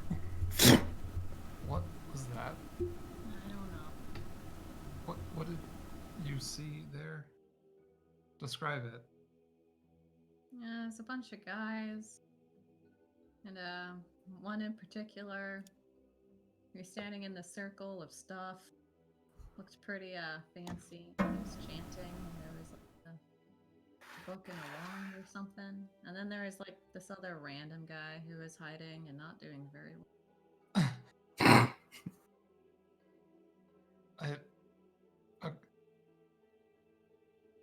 Okay. I'm gonna go check it out for myself now too, but try to stealth. Okay. Make a stealth check. Likewise. Make a stealth check. Even as you're finishing these sentences, Heinrich and Shay first kind of push past you on one side, and then Shay on the other.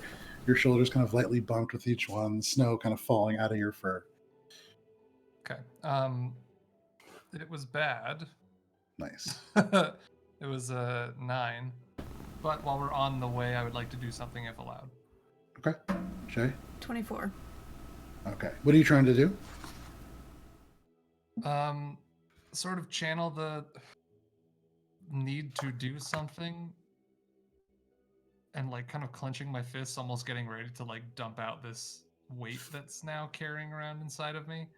And accidentally, for the first time ever, using my second Eldritch, no, not Eldritch Invocation, what do they call it? Mystic Arcanum. Mm-hmm. Crown of Stars. Okay.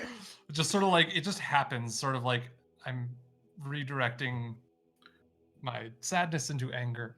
You begin to walk, and as you do, you see Shay kind of take up a position beside you. You walk through the snow. Shay, there's a moment where you recognize that Heinrich's making a lot of noise as he walks. The scales kind of clink It's together. almost like I don't care.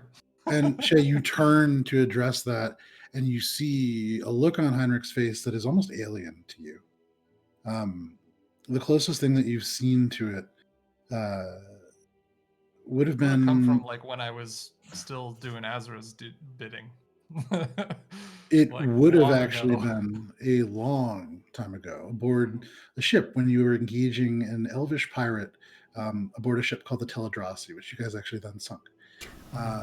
But you remember this look overcoming Heinrich as one of the crewmates fled, and Heinrich killed him in the water, shooting him in the back as he did so. There was a look of a combination of hate, disgust, and for a moment you see it pass on Heinrich's face. You can hear the knuckles crack as his fist clenches, and you see the glyphs begin to flicker to life around him, and suddenly, I believe it's 5 of them just appear above his head.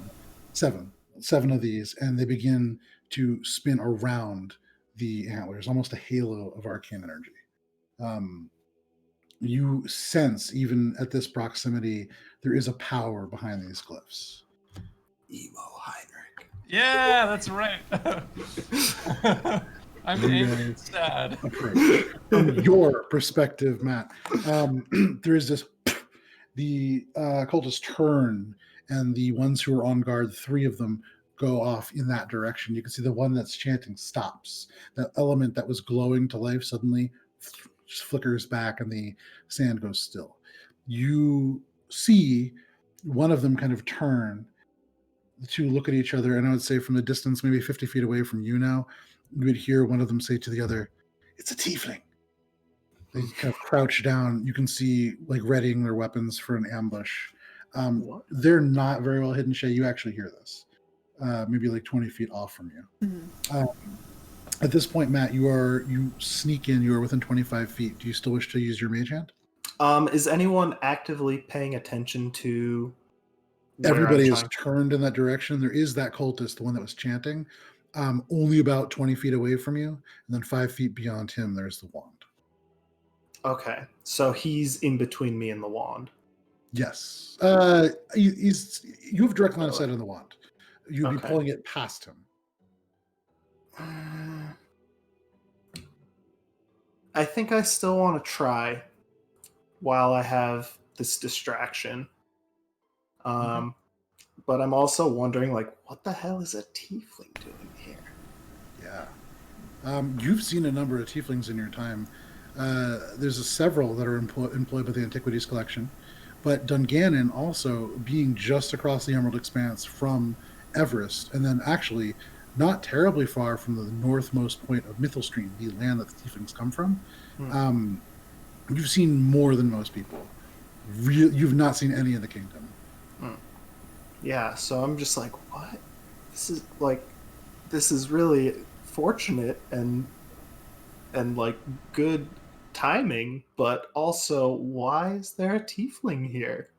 Anyway, I'm gonna do this job and get out of here. I'm gonna try to use my invisible mage hand to swipe it while also being aware of the cultist who is still, like, close enough to be an issue. Okay. So I'm gonna have my homunculus ready to go do some damage to him if he catches on. Okay. Create a secondary diversion. There are these 2 cultists that are now crouching underneath the hill that Morwen had actually perched up on. They're on either side, kind of waiting. They had seen Heinrich. Heinrich, as you're approaching, you see in a swirl of misplaced snow a little origami bird just on its side.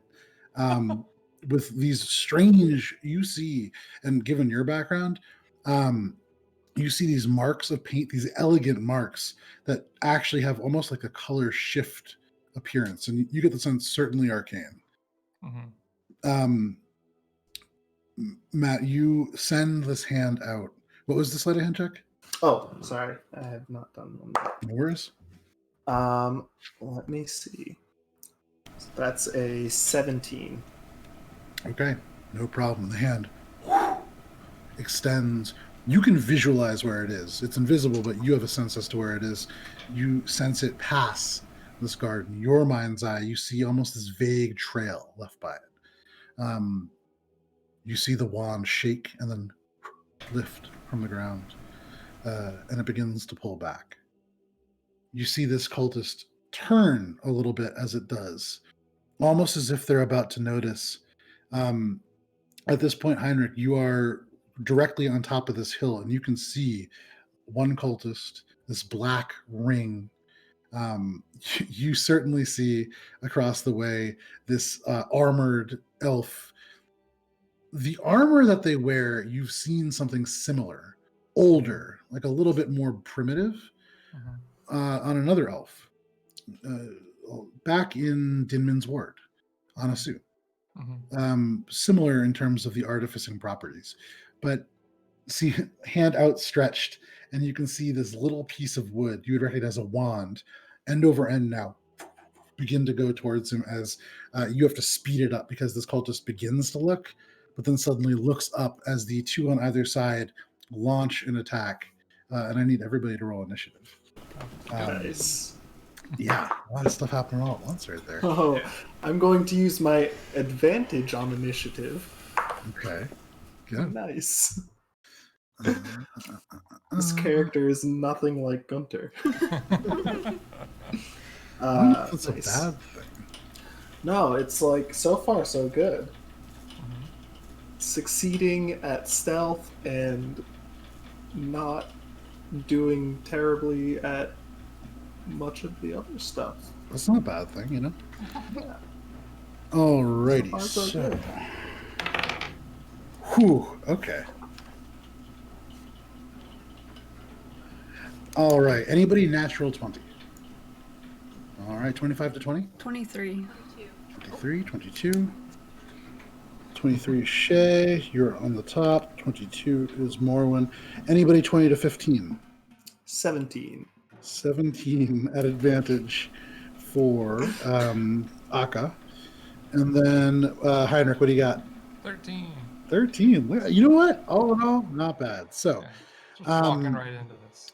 this surprise round is going to go those two cultists first.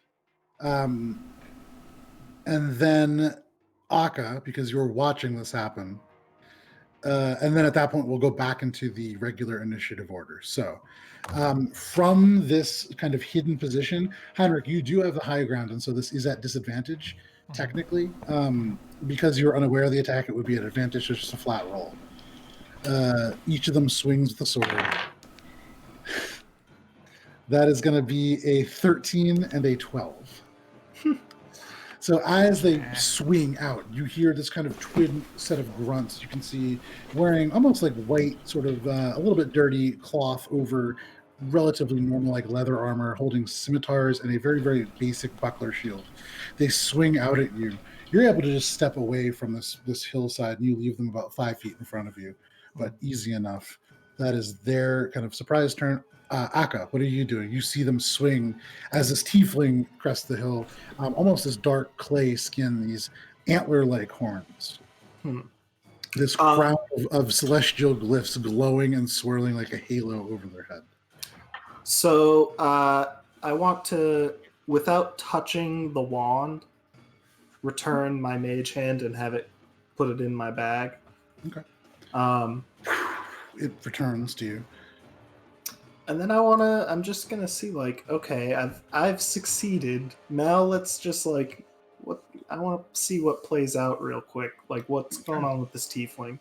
I still want to figure out like what's happening. Yeah, like who's this new addition to the equation here? Sure. The only person that you know is this cultist directly in front of you that you followed here. His name is Elmer Agato. He's a lower level noble from Pendleton. Okay. You followed him. He was the one that transported the wand here. You have no idea who this tiefling is. So you leaning up on the alder tree, you look forward, you see them swing, you see the tiefling step back, but you're watching. That is your kind of surprise turn. Shay, you are up more when you're on deck. And then Heinrich, you are in the hole. What can I see from where I am? So you are next to Heinrich, so you can see the one cultist, that circle. You see two swords in front of Heinrich as he steps back, and way off in the distance, given your passive perception, you see this elf that you've never seen before in weird armor, who doesn't look like an active participant in what's going on. You see him like leaning on this tree, looking out at what's happening. Got it. I am, knowing the state that Heinrich's in, going to bypass the two in front of him and go for the one in the middle, if that makes sense. Okay. You're a monk without any trouble whatsoever. You run and kick off the ground. It's a 10-foot leap. You, from your perspective, Matt, you watch as all of a sudden, out of nowhere, this 5-foot tall human wearing a sleeveless shirt as the snow falls around her, leaps over the tiefling, over the hill, over these two guys. You watch their eyes follow, lands incredibly lightly on the ground, 5 feet behind them. You are now 5 feet away from both of these individuals. Wonderful. The closest one to wherever I am, I'm going to hit. Yeah, roll your attack. Who are these people? That is a 29. Okay, so leaps over. You can see almost flying. This is very bird-like in the way that she moves. Lands, and as she turns, the leg swings underneath. That certainly hits. Roll damage. That's 9. Okay. Bludgeoning. Oh shit. I don't want to mess with this lady. The next one is a 26. That hits as well. For 12. Nice. And the last one is a 16. Yep, 16 hits. For 7. So over the hill, lands, swinging the leg around. The leg kicks this guy's legs out from under him. He's about to fall, and as your leg goes underneath, you use the momentum to kick yourself back up and bring the elbow around and shatter his jaw. You feel the whole thing crack as the momentum carries you around.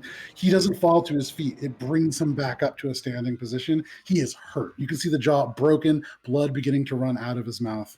It's pretty brutal for him. Holy shit. Anything else? That's it. Okay. This monk now in front of you, Matt, only about 20 feet in front of you. You can see the other cultists take like a step back from this onslaught. I would too. Yeah, for real. That is Shay. Morwen, what would you like to do? Heinrich, you're on deck. So how far away am I? You're like 10 feet. You're 10 feet behind Heinrich and Shay. So you're 30 feet away from where these two are, although you do not see them. And then you see another cultist maybe like 50 feet away from you. Oh, so there aren't any directly next to Heinrich or Shay. They're below Heinrich. Shay is on the other side of them now. You watch as Shay leaps off the hill and kind of disappears out of sight. There's like a 5-foot dip. But you see the one cultist maybe 50 feet away. All right. I'll go to the 150 feet foot Okay. away cultist. You run 20 feet, you run past Heinrich, and as you do, there is a moment where you see the two cultists below you. So you see there are two that are much closer. So you can change if you want, or you continue to just move. Yeah, sure. No, I was just thinking because I wanted to see if I could get the sneak attack advantage on any of them being near anyone.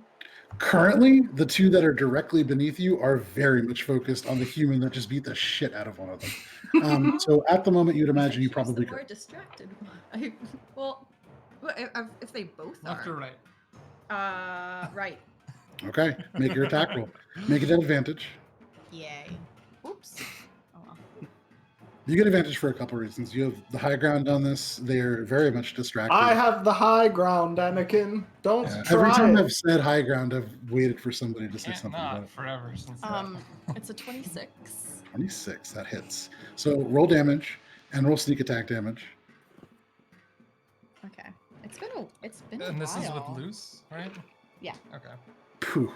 Loose, not moose. I said I heard loose. So moose. I'm guessing I haven't seen the tabaxi yet. I'm about to Because when that describe how happens- I'm about to describe how this happens. Yeah, don't worry. Okay. I'm like So many dice. looking for popcorn. Yeah, this is like fascinating. The mage hand dips into your bag and pulls out some popcorn.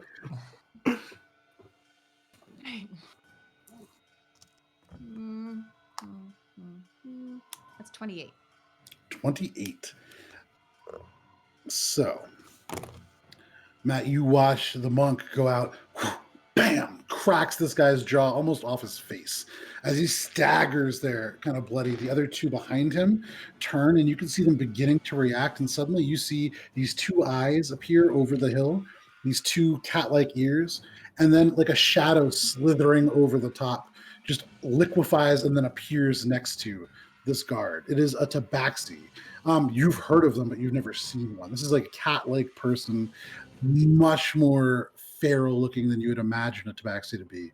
And then the glimmer of a weapon. You don't even see the weapon itself. It does appear arcane. You see magic flash through it, but it slashes through, and you watch as the whole front part of the armor suddenly sags away from the body as blood begins to run down. He is hurt. Well, this is like the start of a horrible joke. Anything else, Morwen? Yeah, I'm also gonna butts, but mind you, this whole time too, I'm just like. Okay, go ahead and make your attack with butts. Also advantage, right? No, No? butts never really gets advantage. Oh. So in my offhand, Okay. it's an 11. You swing with butts, and as you do, for the first time, Matt, you can see in these large cat-like eyes there are tears, and it seems to cloud the visual range, and you are just a little bit short. Oh, The tears kind of sad. fly off and into the snow. And I'm going to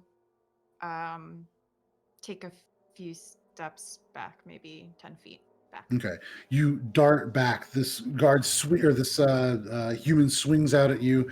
You are too fast and dance away from the blade. No problem with your swashbuckler abilities. You 10 feet back. Shay is maybe 5 feet diagonal from you. Heinrich is up on the hill behind you, and Matt, you're off maybe like 20 feet behind all of them. A cultist between you guys.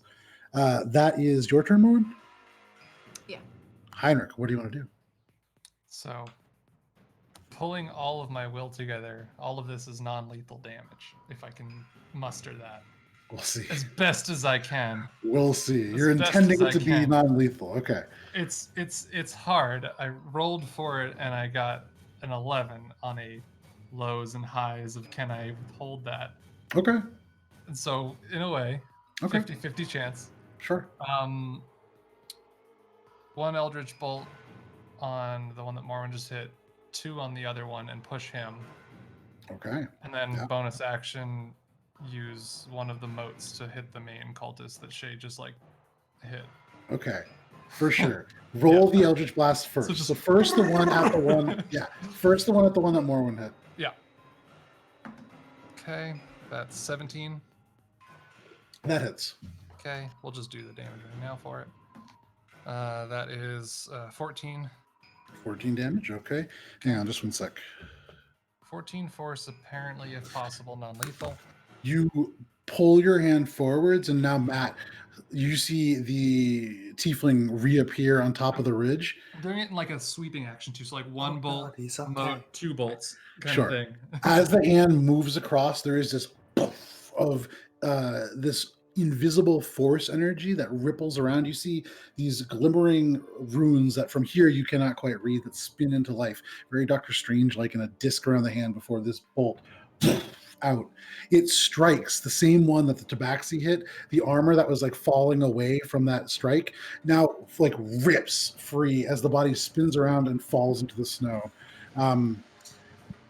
Out of the fight. We'll see what happens to him Yeah, that's fine. afterwards. All right, so then 2 more Sec- bolts. Yeah, second and third. Yeah. Well, let's do it in order, right? So the guy on the right, then the cultist in the middle, and then Sure. the right. Yep, Yeah. yep. You got it. So I get to pull up my D12 for this damage. This is the one that Shay hit. Yeah.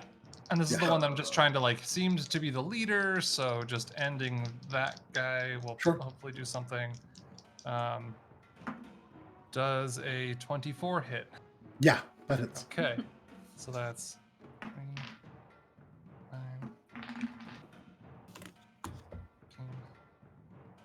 9, 27. Damage? Yeah.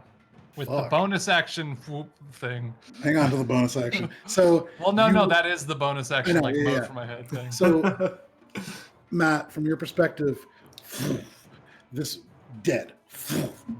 These guys just going down as this tiefling like moves their hand back. You see these glyphs spin into life and form these bolts that kill these guys. In your perspective, I'm they starting spin to around. wonder If the Yes. cultists were the good guys. Then you see the tiefling's hand clench, and one of these glyphs suddenly stop and shine brighter than the rest before it streaks out towards the cultist that you followed from Pendleton. Go ahead and roll for that Crown of Stars attack. So that was that one. That was that one. I like inserted it in the middle just based on like the path of the. I see what you're saying. Okay, So then the last 2 bolts, which will do damage and push the last guy on the left back, the last cultist that's swinging a sword at me. Sure. So that's the first one is a 26. That I mean, So did the cultist in front of me just die? to your knowledge. Or get As far as rocked? you can tell, yeah, he got Absolutely. rocked. He's on the ground Absolutely. unconscious. Yeah. I'm like, oh damn, Elmar. And then the and then the last 2, 15 was the lowest out of the 2 of them. Does that 15 for the one that swung at you with the sword? Yeah, the last one That on the left I just haven't hits. hit. Yeah, Okay. that just So hits. then Let's see. 15 and a 27 for 5, that's 9 plus then 9 then 5, 15. So that's 23 with the last 2 bolts and pushed 10 feet back. So Shay, the one that you hit, the jaw like hanging at an unnatural angle, you see parts of the teeth that you shouldn't see. You can see the eyes now coming back to you, a mixture of pain, confusion, fear, and anger. And as he raises his sword, you watch as the glyphs seem to almost highlight him from behind before this bolt streaks out, this beam of celestial energy that hits this individual, spins him 3 times, and almost hits you as he falls into the snow. He's down. So currently remaining, there is one cultist kind of off to the side, and that's all that you can see currently up. Anything else, Heinrich? I'm just gonna keep walking forward. Okay. I'm step almost over the playing hill. like a big bad kind of moment right here. where I'm You just step angry. from the hill, and from your perspective, Akka, you watch this tiefling step over the hill, murder 3 people with a swipe of the hand, and then drop from this little hillside between these bodies. You can see the monk next to him, the tabaxi on the other side. They just stepped out and murdered 3 people. That is Heinrich's turn. That brings us to the cultists. The ones that got their surprise action. So this last cultist, you can see Akka from your perspective. Just look around. What the fuck? And he's going to turn and just book it 60 feet north. Is he running towards me? No, he's running so. You're on one side, they're on the other, and he's running away from both of you. That is his turn. He takes the full 60 feet. Shay, is there anything that you would like to do? I'm chasing him. Okay, no problem. So you watch, this guy books it. He runs as fast as you've ever seen a human run. Come on, get out of there. The cloak falls out. You see this curly blonde hair. You see he has this big scar down his eye as he turns to look. And as he turns, you didn't even see the monk catch up. But all of a sudden, Shay is in his face. Yeah, no problem. 60 feet is nothing. Using that momentum to try and, with this hit, push him forward and down. So you're trying... You can choose as an action to attempt to knock him prone. Yeah. Okay. Make an attack roll. Or, sorry, no, make an athletics check. Knee in the back and sled him. That is... I can't even read my own handwriting. Hold on. Dirty 20. Dirty 20. You run up. As he turns, there is this furious human in his face, actually like 6 inches below him because you are shorter. But you rush up, and as he turns and tries to stop his momentum, his foot slides in the snow, and you shove him with all of your might. The momentum of moving 80 feet in about 3 seconds pushed into your arms, and he spins, slides, and face plants in the ground, skidding with dirt and snow like accumulating into his face. He is prone. I want to go over and restrain him, essentially. Okay. With that athletics check, no problem. You put your knee into the small of his back, pin his arms to the ground, and he is going nowhere. You can see like his face, still bits of breath coming out, a little bit of blood from where his lip, he like bit through his lip on the way down, but kind of like pulling into the snow a little bit, breathing heavy. But for the moment, because that is the last of them, I'm going to take you guys out of combat. With the snow still falling lightly, and I'd say, Aka, in that time, there are still flakes that you saw beginning that are just now hitting the ground. That happened in the span of about 12 seconds. Um, you've seen fighters in your time, but that's something different. That's the guy that I saw hiding. Morwen's still crying. Oh, shit. I told you he didn't do a very good I'm gonna job. try to hide even more. In the single alder tree that I'm is like, in this oh, like 15-foot God, space. oh shit! You see the cloak to the side before it just settles back behind the tree. So- you can still see him. As I'm nonchalantly checking for pulses on these bodies, I'm just gonna, without looking at this new person, just be like, "Are you part of this group?"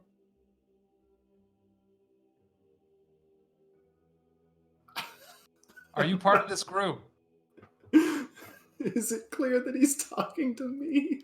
I would say If I yeah. don't hear anything, then I'll look in your direction, and if I can see you, then I'll message it into your head. So you see Heinrich, these ears poking out, these elven ears from the side of the tree. It's an alder tree. It's not really that thick. And hearing no response, you message directly into the head of this elf. And it's the You same all thing. of a sudden, yeah, you're pretty sure it's to you. Yeah. Oh God, no. You hear that coming back into your mind. Then come out. What were you doing here? Hello. You see from across this timid voice from a fairly young-looking elf. And then I'll sort of stand up. I mean, first of all, guy to the left, I guess. Mhm. Pulse. Did I get a pulse? You know what? Roll a d20 for me. Okay. Had it in my hand already. Natural 20. He's dead. No You shit. reach down, you feel kind of on the wrist, kind of clammy, but he is lying in the snow. And it takes you a second through your gloves, but you do feel the faintest bit of a pulse. Okay. I'll throw a d6 of healing at him. Okay. As you check the wrist, you feel the pulse, and almost without thinking, there is this brief flash of celestial light, and you send this healing into him. Just 3, but that's okay. It's 3. That's all it Yep. takes. The eyes flutter to life in the snow. On the lashes, you see bits of flakes that have accumulated. He goes very still. The eyes focused on you, maybe 5 feet away from him. And I'm gonna intimidate him to stay put and just be like, "You're not going anywhere. Don't move." Make an intimidation check. I would say make it an advantage. I just killed him and brought him back to life. Yep. Okay, intimidation of 24. Okay. From the ground, you can see the hands kind of go up, still on the ground, the fingers outstretched to like indicate that he's not going anywhere. Mm-hmm. Whatever you say. All right, and I'm gonna walk over towards this other person, and while I'm doing that, kick the sigil on the ground, like dispersing it. Okay. Just like You- get rid of that. You kick this element of it. Now that you're closer to it, you can see it is salt that seems to be mixed with charcoal to create this very dark kind of material. You kick it, and you can see the snow out across the little elements of darkness scattering into the snow. And then, as you look, you see they seem to almost roll like marbles put onto a floor that has a slight indent until it begins to reform the sigil. Just kind of like noticing that, looking back up. All right. So what were you doing here? What's your place in all of this? I had nothing to do with this. I came to stop them as well. And All right. So what's going good on? job. Oh God. It's, you know anything about Kinderflare? Make a history or religion check, your choice. All right. History's the only one that makes sense. Religion's working on it. Sure. No, I don't. What'd you roll? 7. Sounds pretty scary. Yeah. Be like, okay, makes sense. It's general summoning. They were trying to, summon Kinder Flare from the far realms. Do you know the far realms? Sure. No. Enlighten me, and I'm gonna go down and check the cultist that was holding the book before and do the same kind of investigation. Sure. And I would say with your previous check on this one, there's not a pulse. This guy's dead. Oof. I'll take the book. I'm just Okay. kind of like, can I make escape? Yeah, so, they were standard set of cultists trying to summon alien beings from a far off realm. And you knew them? Know about them? No, I knew that one a You're little pointing bit. at the Well, one that actually, it's the one that Heinrich is currently like holding his hand and then beginning to go through his belongings. wouldn't really say no so much as followed here. What are you, tracker? You ranger or something? Of sorts, yeah. Kind of, sure. You can see the cultist eyes are like following this conversation, a little bit confused. I'm actually gonna start Um, looting from the one who's awake while I'm crying. Okay. While I- All of you go up to this body. You're kind of crying a little bit. You can just see two corpses through the tears. You reach over into one, and you feel it stiffen a little bit as you kind of grope him. Make an investigation check. Guntir would always get this part. Oh, gross. 19. Yeah. As you investigate, beginning at the South Pole and working your way to the north, you remember the times when Guntir would join you in this venture and you would meet in the middle. But with him no longer here, you do a good amount of looting. You go through his pockets and you can kind of hear him just sort of say, "Could you please not? If you're looking for gold, it's in my left pocket." And you kind of go in, and there is 13 gold pieces in his left pocket, 2 pieces of silver. Thank you. Please don't kill me. And you see his eyes kind of go over to next to him. There is a dead cultist, off maybe 20 feet, one pinned down by a monk, and then off another 30 feet, you can see one being looted. But you can find that there's a dagger, there's a short sword, there's a shield. He is wearing leather armor, but that would be difficult to remove with him alive and laying down. Nah, I'm just gonna take the gold or valuables, Okay. no weapons or anything. There's rations as well, but yeah. Well, I mean, weapons I'll kick away from him. Not gonna be Okay. like, here's your sword, sir. I'm sorry. You kick the scimitar and By goes far in one the of the snow. strangest looting instances I have ever bared witness to. And I'll continue to the dead ones, but Okay. you guys can keep chatting. In total, if you're going to go through all the dead ones except for the one that Shay is currently kneeling on, And and the one that Heinrich is currently looting, Oh. so 2 of them. In addition to what you've already found, you can add 7 more pieces of gold, Cool. 13 pieces of copper, and if you would like a very, very basic, it's like a leather, 2 leather cords that have been made into, like the friendship bracelets that people make, and there's like the staircase and everything. It's almost like that. It's just like the most basic piece of jewelry. Nah. Yeah, so you just leave that on his corpse. But you can have those things. Shay, are you doing anything with this guy who is now prone, your knee in his back?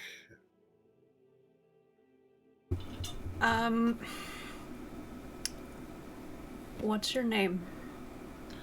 His face is like pressed into the snow. You can see it beginning to get kind of red from the cold, but from that, as he speaks, the snow kind of like pushes away from his mouth with the breath.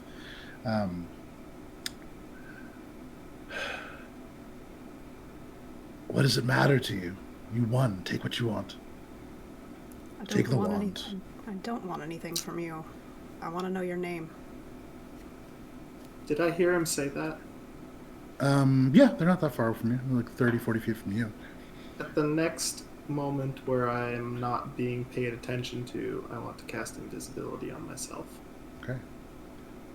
It's Shocker. What do you want with my name? Shocker.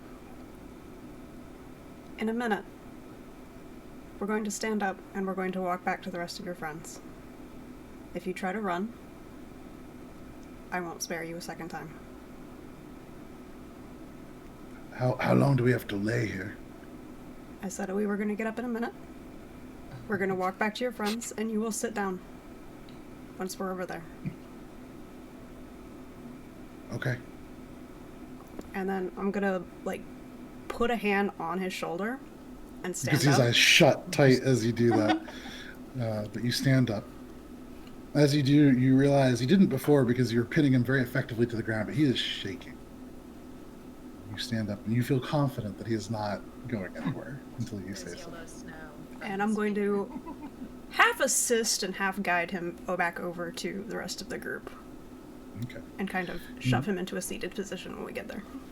Begins to get up and you just haul him up by the back of the leather armor that he wears. You set him on his feet, and Morwen, to your point, there is a little bit of yellow snow underneath him. More from when he was knocked unconscious, like basically knocked down. You beat the pee out of him. Now that he's back, I'd like to lift him. Is it You walk Guntir? back, and as you do, Shay, to you, Morwen walks up, tears running down the black fur of the tabaxi, and he just reaches into this guy's pockets. You see him look over at you nervously. Can she do that? Well, yeah. Going through his pocket. His pee-filled pockets. Interestingly, there is no money on this individual. You do find a set of manacles with a key, so like handcuffs, kind of. You, if you want, he has gold studs in. You could take those if you want. Okay. So as he's sitting there, you see suddenly Morwen reaches out. These little claws come out. You see he, and then just gently peels the earrings away. You could see he looks, and as Morwen just kind of solemnly plods off. Who are you people? Kind of push him down. He sits heavily. So what did I find on my guy before I helped guide this setting? So, a couple of things. The most important, or the first thing that comes to mind is this book. Yeah. Being you, pulling it away. The cover is leather, but it's been dyed at some point in the past. This very, very, at some point, a vibrant shade of blue, now faded, kind of worn, and through the years, you can see the paint kind of coming away. You can see the natural leather through. There's no writing on the front, but opening it up, you can see there are, as you turn it, these. It's a spell book. Okay. There are arcane components to this. Okay. The writing in it, the ink, seems to have elements of actual gold involved, so it is this beautiful ink and calligraphy. Mhm. This person, for whatever he may be right now, in his regular life, probably quite wealthy. His teeth much nicer than the others. His hair kept a little bit nicer. This blonde kind of locks. Would I like draw that back to Pendleton, having been through there before? I That's the mean, closest place. if you Miles are, then yeah. I then mean, I would I- assume that Heinrich would, a little keen on tracing people around. It's like yeah, he Under my seems like breath. he would. under Is my he breath, I'd mutter like investigating shit. Elmer? Yes, this is Elmer Agato.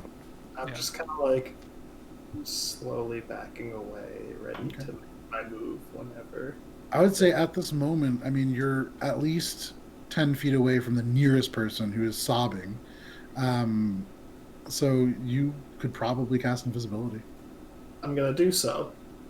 And I'm going to try to sneak away without getting murdered by these crazy creatures. So, two important notes. First, you become invisible. The air around you shimmers for just a second, and then the only thing that is actually keying, and I would say, Shay, you especially in on this, as the snow falls softly, and you very familiar with how snow falls, you see it settle on the air in places before it melts with the body heat emanating. Hard to track. You'd still, if you were attacking, be at disadvantage, but you have a rough idea as to where he is. You feel pretty hidden. I'm gonna slowly try to sneak away from the What's- murderers. His story. Pointing. You're asking the cultist? No, or I guess, yeah, whoever's listening. Okay, the cultist now sitting down, you having pushed him into place, looks over. Whose story? And there's nobody there. That was the guy I said was back bad at sneaking before, but I guess he's... I hear them talking about me still, and I start sneaking just a little faster. I'm like, So, question. Make a stealth check. Make a stealth check. Look. Is there snow on the ground? Like, can I see? That's why he's making a stealth check. that's a 17. A 17. So I believe with It invisibility. would be good if it wasn't you fucking people. Does invisibility add +10 to that? Oh, does invisibility? Invisibility is something, I just can't remember what to stealth checks. I know past that a trace is passive 10. It might be. So let me actually, I didn't roll it advantage. So do so. It is still a 17. Okay. Morwen, add to your point. Looking down and kind of having an idea and having been looking for this individual and him going invisible as the only other standing party, you do see in the little bits of snow footsteps appear. And they wander a little bit as if, and then suddenly they quicken. I'm gonna point down and be like, there he goes. And just like point in his direction. And yeah, so Akka, you turn as you hear this, and you see Morwen, tears, the drooping ears, just pointing directly at your invisible form. I'm practically running, but still sneaking. Don't leave. We aren't going to hurt you. Just want to know what was going on here. It's a little hard to believe you after you just hurt all of those people. You hear from the now like little bit, you can see now that he's a little bit away, this thin layer of snow on the head and the shoulders. Right. I think you killed the guy. We haven't hurt you yet. I'm gonna dismiss the ring around my head at this point. These glyphs just stop, and there is no halo. Just come back. We want to know what was going on here and who this person is. I'm gonna drop my invisibility. Spell psycho. What? They're just a bunch of. Okay. What if? What? Do you want my life story? They're If just a they're bunch of just a cultists bunch in the of- woods trying to summon some sort of, evil creature thing. So what is it that brings you here? Well, what is it that brings you here? Traveling by, thought there was someone in danger or something. Shay, with your hand on one of the cultists' back, he's just kind of like really confused. It's clear to you, no fucking idea who Akka is. Just watching this conversation, very confused. I'd also like to take this moment to just like lean down to the barely alive cultist. Sure. Just be like, hey, if you were summoning things, can you summon my friend from the dead? He kind of looks up from being on the ground. I can't summon anything. We just got paid to be here by that guy. And she points to the one that Heinrich had been looting through. Oh, okay, thanks for nothing.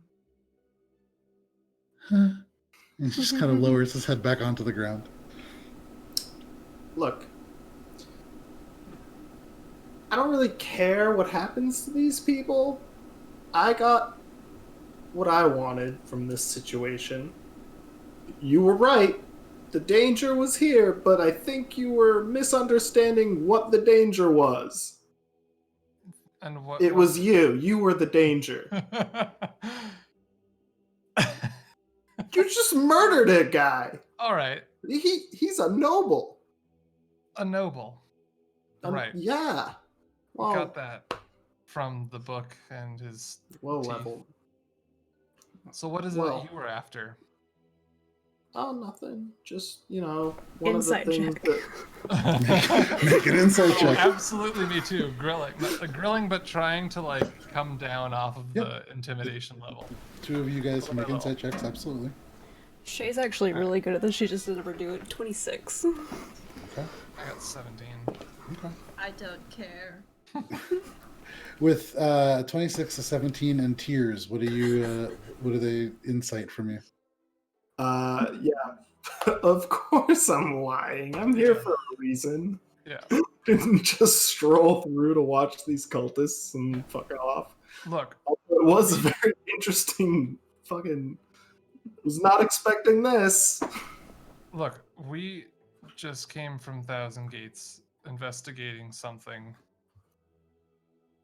that Cool. may Okay. affect the whole world, and now realizing that anything infernal or dark in nature, it's just caution is the better part of valor, etc., something like that. What kind of world-ending bullshit are you talking about? My friend died. I'm sorry to hear that. It's okay. You hear from the ground near you, Morwen. Sorry about your friend. Thank you. I'm sorry about yours. You just paid me. I don't really know him that well. Oh, that's good. Okay. Look, so What do you know about? Let's start with Aurelian Star. what do I know This is about really Aurelian funny. Star? Not much. The Dungannon Antiquities Collective is really based on artifact gathering and archiving the various magical things that exist within Alberon. Their eyes are not really on the sky, so nothing really. I'm guessing it's a star in the sky. Okay. And how about any rumors you've heard lately of old creatures that used to be present on Dominion that are coming back? I mean, you've What, heard like dozens. zombies? Dragons and other things of that ilk. Have I heard anything about these goings on or seen anything? Not seen, but in terms of heard, I mean, given your line of work, things are always coming back that aren't supposed to. I mean, you've encountered mummies. You've encountered, as you said, coming back, and especially frequently west of here, zombies and various undead. You've heard of drakes, in the area passing over. Yeah. You haven't seen any dragons. I don't know. What do you want from me here? I'm just a guy doing a job, stopping cultists just like you. So we're here probably on collecting the something. same team, right? Sure. I'm just Yeah, trying so to figure out what's going on. And Oh man, this is if you may be able to help us, honestly. If you were here tracing something, what was it that you were tracing? Was it an object of great power of some kind? all right. I'm not giving it to you. I don't want it.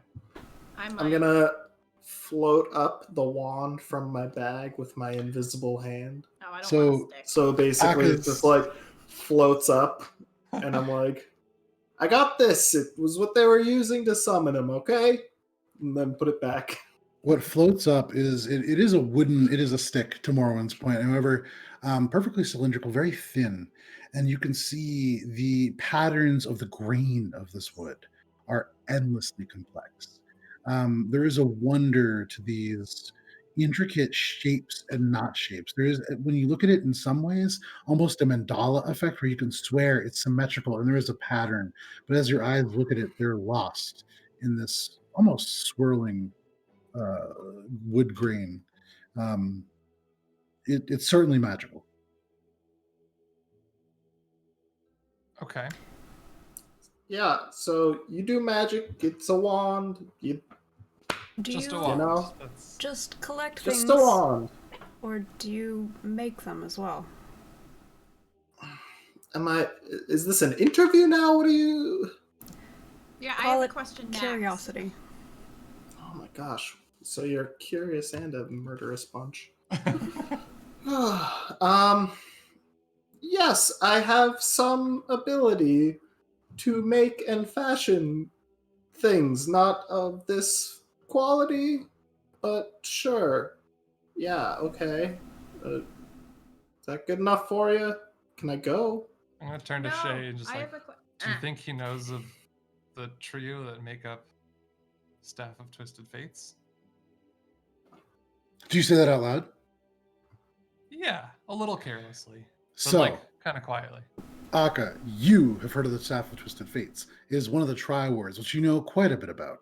In the Hall of Items in the Antiquities Collection keeps, there are spots, 9 of them, reserved for those items. In the mission of this group, those are almost, well, not central to their founding. If they had like a top 10 list, those are 9 of them. The Triwards are these items of incredible power. They were forged at the beginning of the first age, or the third age, and were the items key in freeing the civilized races from the dragons. They are River and Ruin, which are these kind of twin set of items that you would know make up one of the Triwards. There's the Staff of Twisted Fates, which in and of itself is made up of 3 components that you probably don't remember. And then there is the Soulcaster, a trident that is rumored to be incredibly powerful. It exists somewhere in Everest. That's the only one that you actually have heard of actively in your lifetime. Okay. But you are certainly aware of these things. Whoa. Back up. You think... What do you know about the Triwards? Well, we know... How You know what, Shay? would This is more your field. I'll let you handle this one.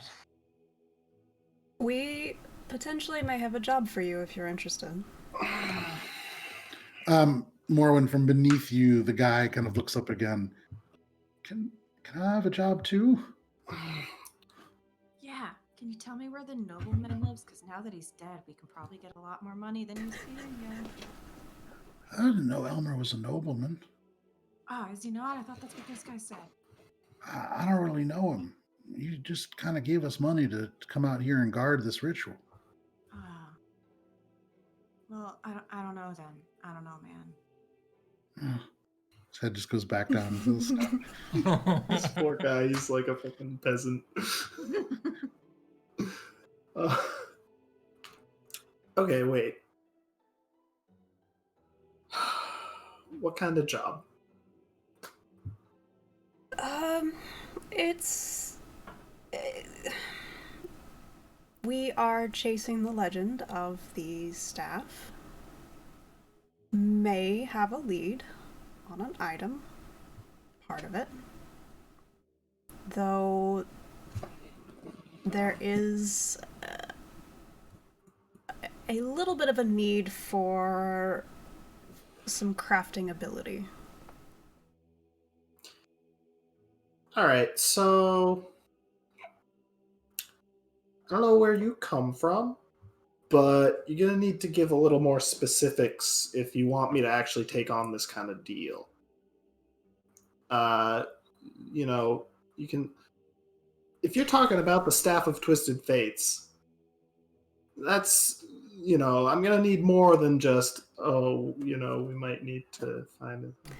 And you'll forgive me for being cautious, as you were eager to run before we mentioned Well, yeah, because did you see what you did? If you're not interested, you're welcome to leave. Well, I'm interested. I would have left a while ago. I'm just saying, don't, expect people to hang out with you if you go around literally chasing them down and murdering them. And I'm just gonna look down to the guy that I've been talking to, being like, "Oh, he's in for a surprise, right?"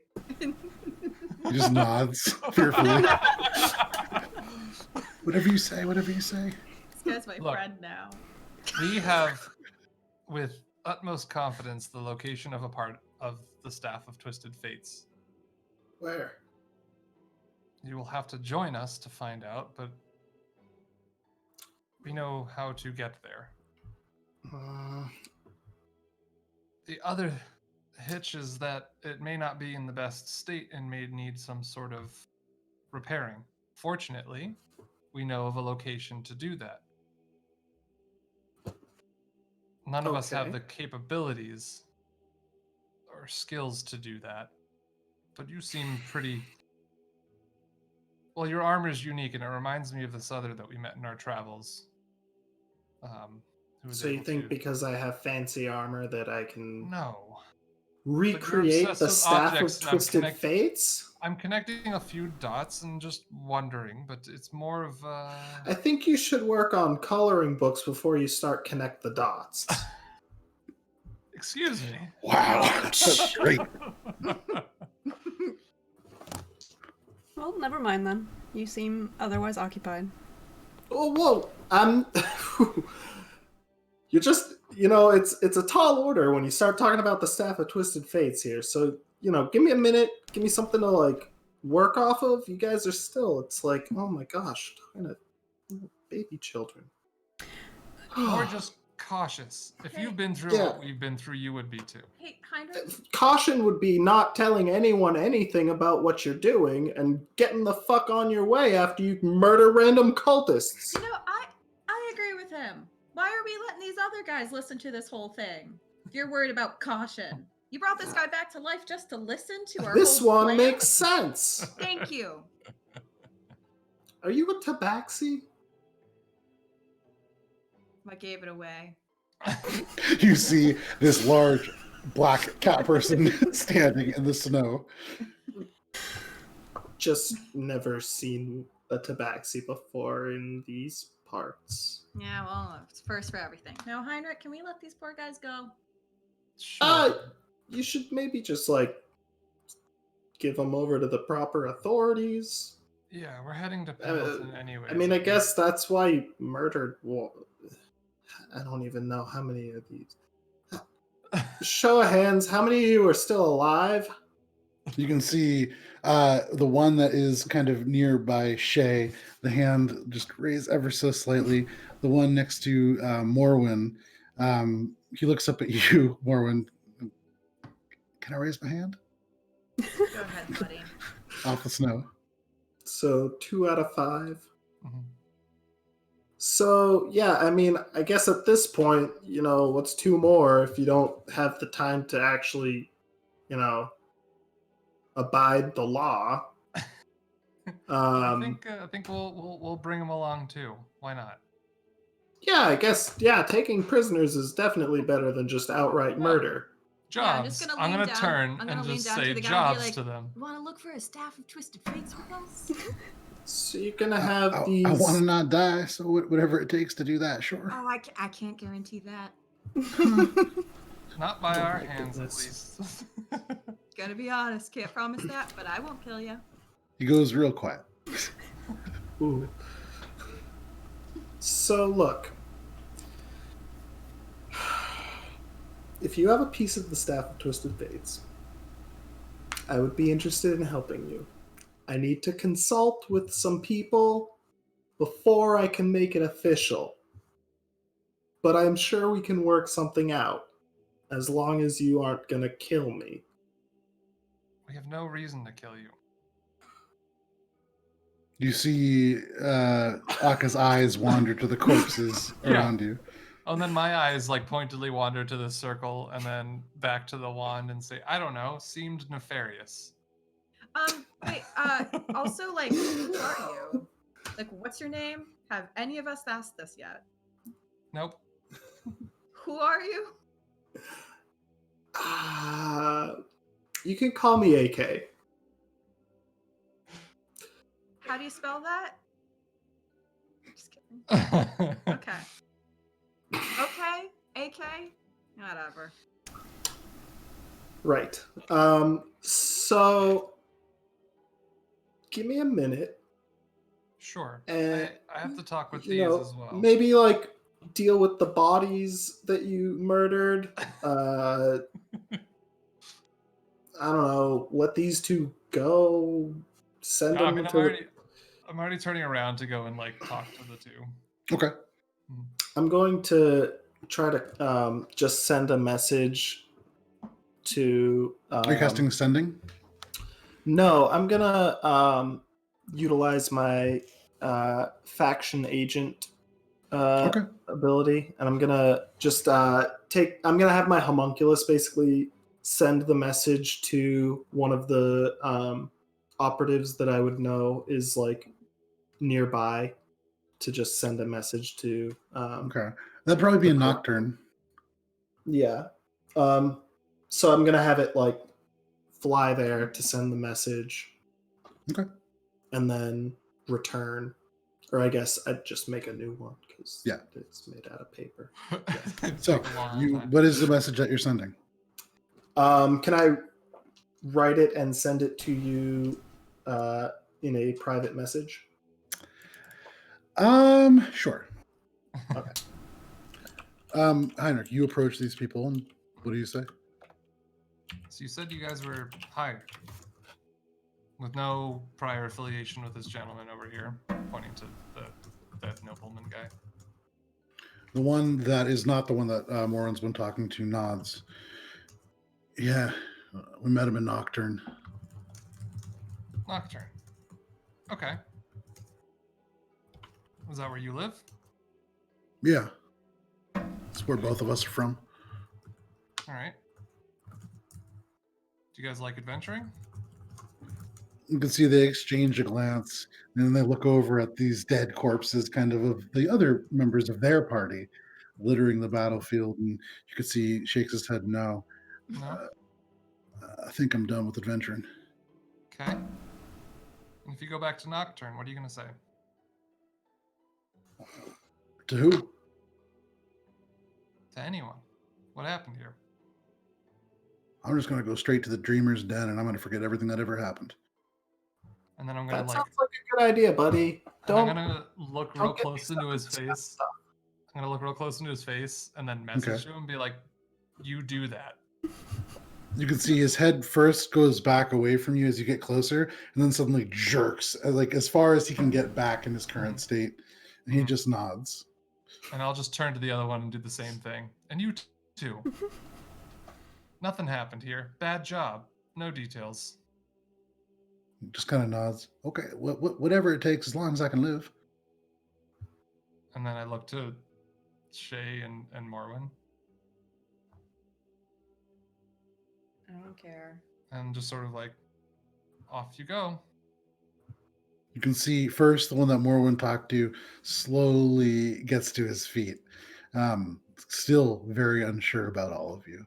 The second one also rises. He kind of falls almost, and the other one has to help him up. But they begin to walk. Morwen, as the one that you talked to walks by, he stops and he looks at Heinrich for a second and looks back at you. Did you say your name was Morwen? Or did he say your name was Morwen? No. Why? There's a shop that opened up a couple months ago, kind of near where I live. It's Morwen's Miscellaneous. Never heard the name before, so strange. But sometimes I guess when you hear things, you just start hearing it again and again. Is that shop any good? Just wondering. Might go to Nocturne and shop. Just want to know. Well, it kind of What's it say depends. on It's Yelp? on. People don't tend to yell in the Avenue of Everdusk, but yeah, there's all kinds of things. Do you know who runs it? It's an elf of some kind. Okay, bye. Thank you. And he just kind of takes the other person. Or we'll kill you. They walk and limp, and as soon as you say "or we'll kill you," it's a much quicker pace. It's a three-legged race at that point. Yeah, for sure. And you see they just kind of like disappear out into this into the woods. Go get you. No, just kidding. I don't. You hear whimpering in the dark. Matt, so you send this message. Remind me, for faction agent, because it's a background that doesn't often get used, because I believe it's guildmasters. When does that return? I mean, it would take the guy however long it gets. I have access to a secret network of supporters and operatives who can Gotcha. Okay, so the homunculus takes off, its little origami wings flapping, and it disappears into the snow, which is becoming a little bit heavier. And you imagine that will get where it needs to go, and it will return Nocturne by flight, maybe like a day there and back. Okay, cool. Then I won't necessarily have to make another homunculus, but Okay. if it dies, whatever. Fair enough. It's paper. All right. I think it prudent we move on to Pendleton. Well, and then I'm just gonna point at the bodies and be like, maybe a burial. Who cares? You didn't bury Guntir. Is that your friend? Was my friend. Yeah, sorry again about that. Did you do it? No? Okay. I just met you. knew this guy was rich, right? Which one? The Him? dead one. No, that dead one. Oh, I mean, yeah, he was like a, small time nobility from Dungannon. Just got mixed up in cult stuff. I don't know. Aw, damn. Look, I don't know his life story. I was just after the wand. Yeah, I just figured we could loot his house, but it seems a little far right now. All right, let's keep going. I was just trying to make myself feel better. We have to get north to resume our goal here. This is a nice distraction, I suppose, but really we should have kept going. So you're heading north. How north are you heading? When you've made up your mind, you can join us in Pendleton. I already told you I made up my mind. I thought you needed to ask your superiors. I sent my message as I said that I would. And for the time being, I will assist you in whatever business you have with the staff of Twisted Fates. Okay. Um, Now, with these... Was there something about payment? Or because I don't work pro bono typically, especially not for random murderers I find in the woods. What would you charge then? Of the random murderers in the woods? What would the going rate be for a job such as this? Well, you aren't necessarily paid by the collective. Pretty much like I would know that. I'm just kind of like, in terms of what you've charged other people, yeah, as like a third party, oftentimes you will charge other people as you do the things that the collective have already sent you to do. And in that way, you would know, as a skilled laborer, you could probably fetch as high as 3 gold a day. how's 5 gold a day sound? Well, if the staff at Twisted Fates doesn't interest you that much, then I suppose... I don't know. It's more of a gift to you, since this thing is so... Are you trying to double talk me right now? That's all. Should you want to see this rare artifact, it's up to you. All right, fine. Obsessed with magic objects.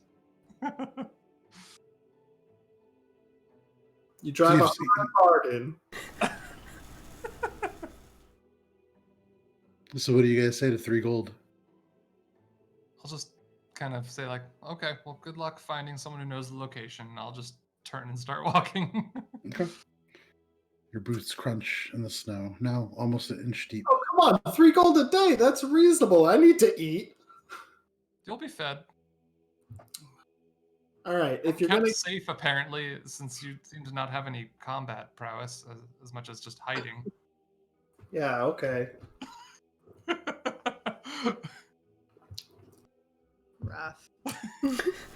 Well, So- it started with the coloring book thing. He knows everyone after having a 5-minute conversation. Murdering. Okay. 2 gold a day plus 3 meals. I'm not talking anymore. I've already started walking. He's just crunching through the snow. Shay, It's Morwen, just what are the you two of doing? you guys. Alright, still nope, here. walking. Okay. Shay turns and follows Heinrich. I'm gonna like reluctant. Okay, fine. 1 gold a day. Crunch, crunch, crunch as you follow. Morwen, it's you alone with these corpses and this untouched, blackened ring. Well, I'm not gonna. I stay. No, I'm gonna follow. It's I live here now. My home. And I stack the bodies into a nice little cave. Yeah, of course. I take one and roll it over me as a blanket. Just like Play Guntir. dead for the rest of my life. Nice. Anything about the circle in particular? Like, is that something that's still active? It is Or- not in and of itself active, but should people who know how to utilize it come along, it would be very easy to use. Mm. Would I also know how to disable it? Yeah, I mean, reasonably, yeah. Given your background, you would know. It would take some kind of either uh, you could dispel the magic, or you could attempt to destroy what it is built upon, which would be a lot easier. Um, just kind of annihilating the earth that it's been sown into. Okay. I guess before I get too far away, trying to chase after them and negotiate fruitlessly, Okay. I'm gonna like turn around and go, finish my job, as it were. Okay. Oh, I Um, want to watch. So how I are thought I was you? literally alone with the corpses. You So- were, and then as you begin to kind of like move away from them, you see Akka turn. I think, I'm just gonna be creepy and watch them. given the new interest that I have in the happenings that have befallen, I'm just gonna do the quick and easy dispel magic way. Okay. So you cast Dispel Magic, and as you move this, how do you cast Dispel Magic as Akka? So I think for this particular situation, I would probably like take out one of my brushes and then sort of like onto the circle, or onto the symbol on the circle, like Sure. put my own seal upon it, and So then you- the ink would just kind of like disintegrate into like a light mist kind of thing after it kind of dries. You watch as Akka begins to take this brush out, and as he moves, there is no paint on the brush, but paint is left in the snow. It soaks in, and it seems to connect the disparate elements of the circle until it's a complex web of lines and circles. And before you know it, it fills itself in. This dark kind of ink joining with the salt. And at once, it seems to sublimate into this kind of dark smoke that then drifts off and into the air. And there is no circle, just melted snow. All right, then I'm gonna turn around and try to rush to catch up to him. Be like, so 1 gold and like you feed me every day? That's fair, right? And he catches up with you guys. Morwen, now you are alone with melted snow and a trio of dead bodies. Now I stay. No, Okay. I'm gonna follow. Okay. You catch up after seeing this. The four of you, maybe the Finger Gang, hard to kind of tell now. But as a group with this newfound person, this elf with a strange way of casting magic and a oddly familiar set of armor, you begin again to head north towards Pendleton. Worth noting, Akka, you getting the sense that they're heading north, depending on how far they're going to go, it would probably be a lot quicker to utilize some of the teleportation stuff that you know about in Nocturne. There's a Sojourn network there, which you've never used but are aware of, and you would know the location. There is also a Dungannon Antiquities Collective safe house where your homunculus is currently headed to. There is a teleportation circle there. You would need somebody to still cast the magic, but it's there. Okay. I would be like, so where exactly are you guys trying to go? After Pendleton, which I don't know why you'd go to Pendleton, but Well, pretty far north. yeah, Past, pretty far past north. the lines of the That's kingdom. past slightly far north. Very far north. Past the north. Do you know the name of the place to which you are headed, or are you just walking? Are you north certainly and- joining us, or are you gonna leave if we don't pay you? I mean, typically, I don't know. Again, I don't know where you're from, but when you offer a job to someone and offer to pay them, they continue to work that job until you no longer pay them. That's how the economy works. Do you? Sure. If a job were offered. Which a job was offered by It was. her. It was. You offered the job? No, you guys did. I was did more of very a do you know- specifically. Oh, you did. Shay did, So because I Shay would know also that then. Shay also doesn't understand money at all. So. No, I forgot that. So then that didn't. Okay, so then I wouldn't Look, have. I'm already being quite Right. reasonable. 1 gold a day is like, I could be working in the fields for that. For the moment, we're going to the Lorebinder Academy. You familiar with this? see, locations, that's good. I know names of places, so that is very helpful. That is And- better than far north. Akka, while you've never been to the Lorebinder Academy, you would know they're associated with the Dungannon Antiquities Collection. Showing your seal there basically grants you access to the second tier of that library, the secret collection.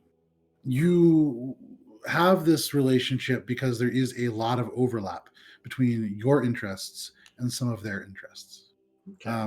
You exchange knowledge that you guys come across for knowledge that they have of a lot of these items that are of very interest to you. So yeah, you are very aware of the Lorebinder Academy. Okay, so we're heading to the Lorebinder Academy. Great. I love that. That's wonderful, and I'm glad that you have known a place. So, you want us to get to the Lorebinder. What's the best way to get to the Lorebinder Academy, given my... This is Matt asking Joe. Well, yeah. It's harder to tell because with Guntir, it's a very clear distinction. Well, most of the time. I mean, with that teleportation circle, the Lorebinders definitely have a teleportation circle. They're a very well-respected academic group that includes quite a good number of wizards. You would also know there's a trade route that runs through there. For the Finger Gang, you guys actually went up that way briefly. I mean, there's a couple ways you could walk, but the teleportation for sure the fastest. So were you guys just going to walk, or... Because I may know a way to get there quicker through... have you heard of teleportation? Yeah, that's how we got here. So, You're Oh, very so- condescending. well, I mean, I'm trying to gauge the level that I need to... You seem relatively good, and you do too, Tabaxi. But I don't know, this one, like, doesn't know the economy, doesn't know... Oh. Wait, who, you? Perhaps one? in the interest of beginning trust, we should exchange names. Well, yeah, I mean, perhaps you should. I already told you, my name's AK. Well, Akka, but everyone calls me AK. Akka, my name is Shay. You would know, Morwen. Akka is it's a taco. It's a kind of food that is it's very favored by Goliaths. But it's this guy's name is Taco. All right, I'm gonna laugh at that. Yep. Well, yeah, it's genuine. Oh, you Right. seem to be in a better mood now. That's great. Your name's Taco. My name is Heinrich, and sorry about all of the prior working through, like she said, the loss of a close one right now. Yes, I recognize that you're all in mourning. Well, some more than others, but okay. So Heinrich, Shay, and I'm Morwen. Morwen. Great. Now we all know each other. And And So, you know, like I was teleportation's so a faster way to get than walking. yeah, but you know, I don't know if it's going to be within your budget, given that you're paying me 1 gold a day. And teleportation usually comes pretty steep. So We could probably I have work something out. access. Okay, great. Is it So at Pendleton or is it somewhere else? it's going to be over in Nocturne. Have you heard of Nocturne? Yes, we know Nocturne. Nocturne is like New York here. It's like the biggest. So Nocturne because we haven't gone into it a ton. Far north, as if this is like, oh great, I'll pinpoint that on my GPS. Yeah. Nocturne it's a very small city in terms of its footprint.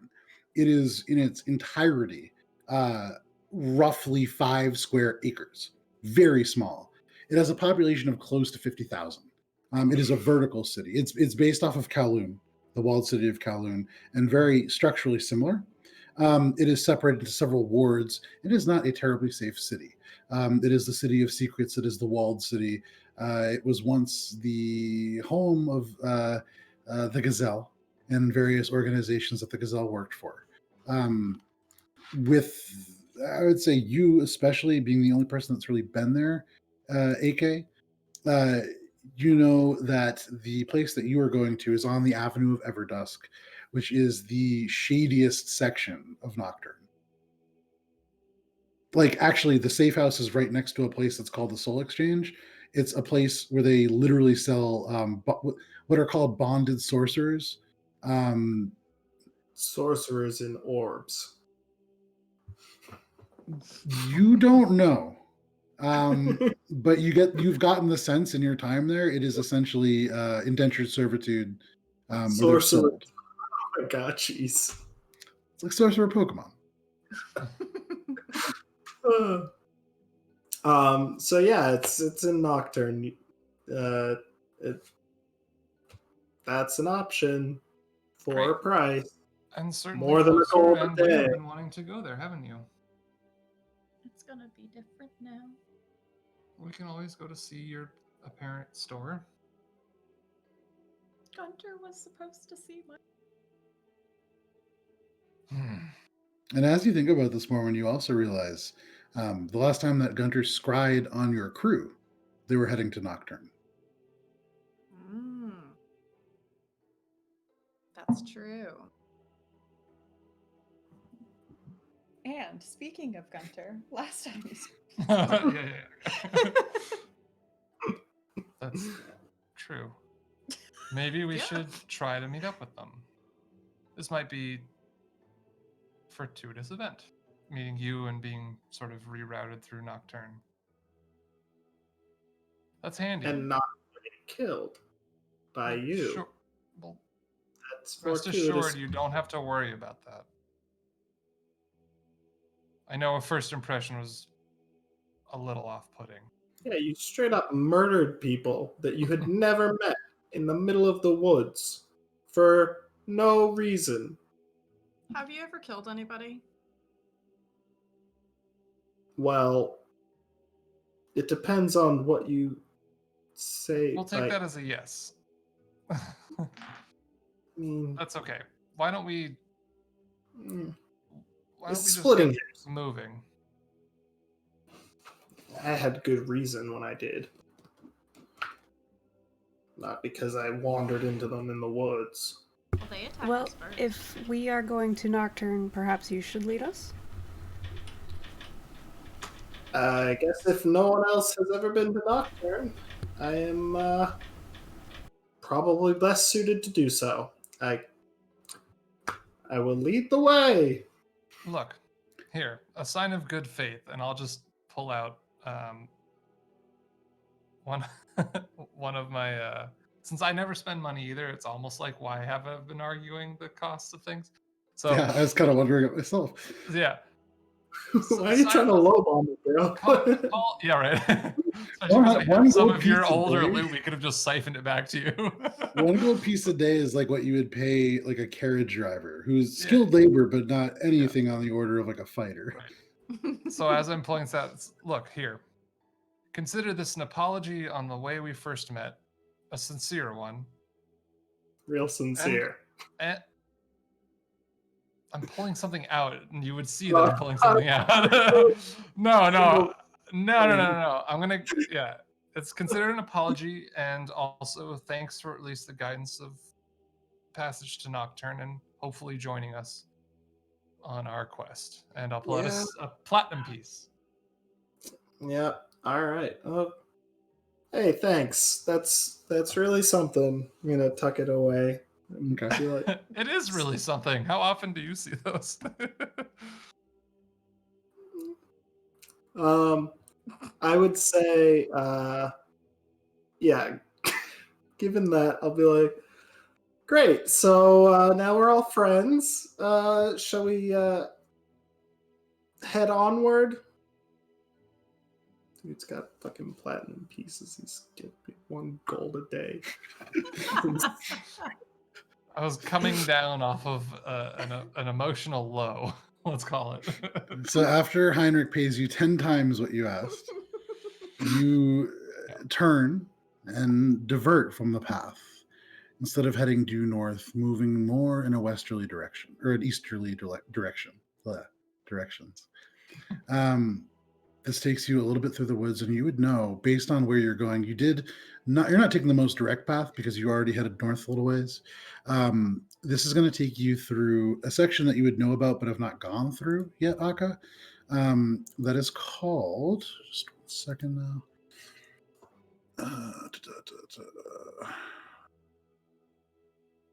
Nocturne. It is a field of willow trees. These very beautiful pale tan trunks with drooping branches of light green leaves, even in the winter. They actually sprout these little lilac buds throughout the year. The similar smell of lilac. They're also quite poisonous. They give you terrible rashes that ooze and itch, and make it really hard to concentrate or perceive things because of the itching and the nature of that. and boils all at once. Yes, it's a very quick kind of rash that rises up and forms pustules. You would probably want to just do something as a precaution going in that direction. Yeah, I would probably warn these people. Like, so we're gonna go through this way. Don't touch the plant life. It will give you a horrible rash. And I'm gonna look directly at Heinrich because I'm like, this guy seems like the type of person who would touch things without knowing what they are. That seems ironic. Yeah. There's something very ironic about that. But yeah, I mean, impulsively, you turn and look at Heinrich, and you continue to lead the way to the west. But because it is midnight, this is where we're going to end for the evening. But Matt, you got your new character in, which is great. It didn't even take that long. This is going to be a very interesting integration arc. I'm excited. It is. I'm excited for the dynamic. I think it's going to be really interesting because I also already. Yeah, for sure. And there are elements of it that are falling into old patterns, but I also think it's going to be very interesting, for sure. So thank you guys very much for hanging out, for watching D&D with us. Talon, thank you so much for being a great moderator and a great part of the community. And to everybody else, please stay safe out there. For what it's worth, I got the vaccine a couple days ago, doing great. Yeah. So if you have that opportunity, please consider, do your research, be mindful about it, but please consider taking it. It will help out a lot of people. But however you manage to do it, please stay safe out there. Are we going to be back next week? People free? Mm-hmm. We'll see you next week. Bye. Bye.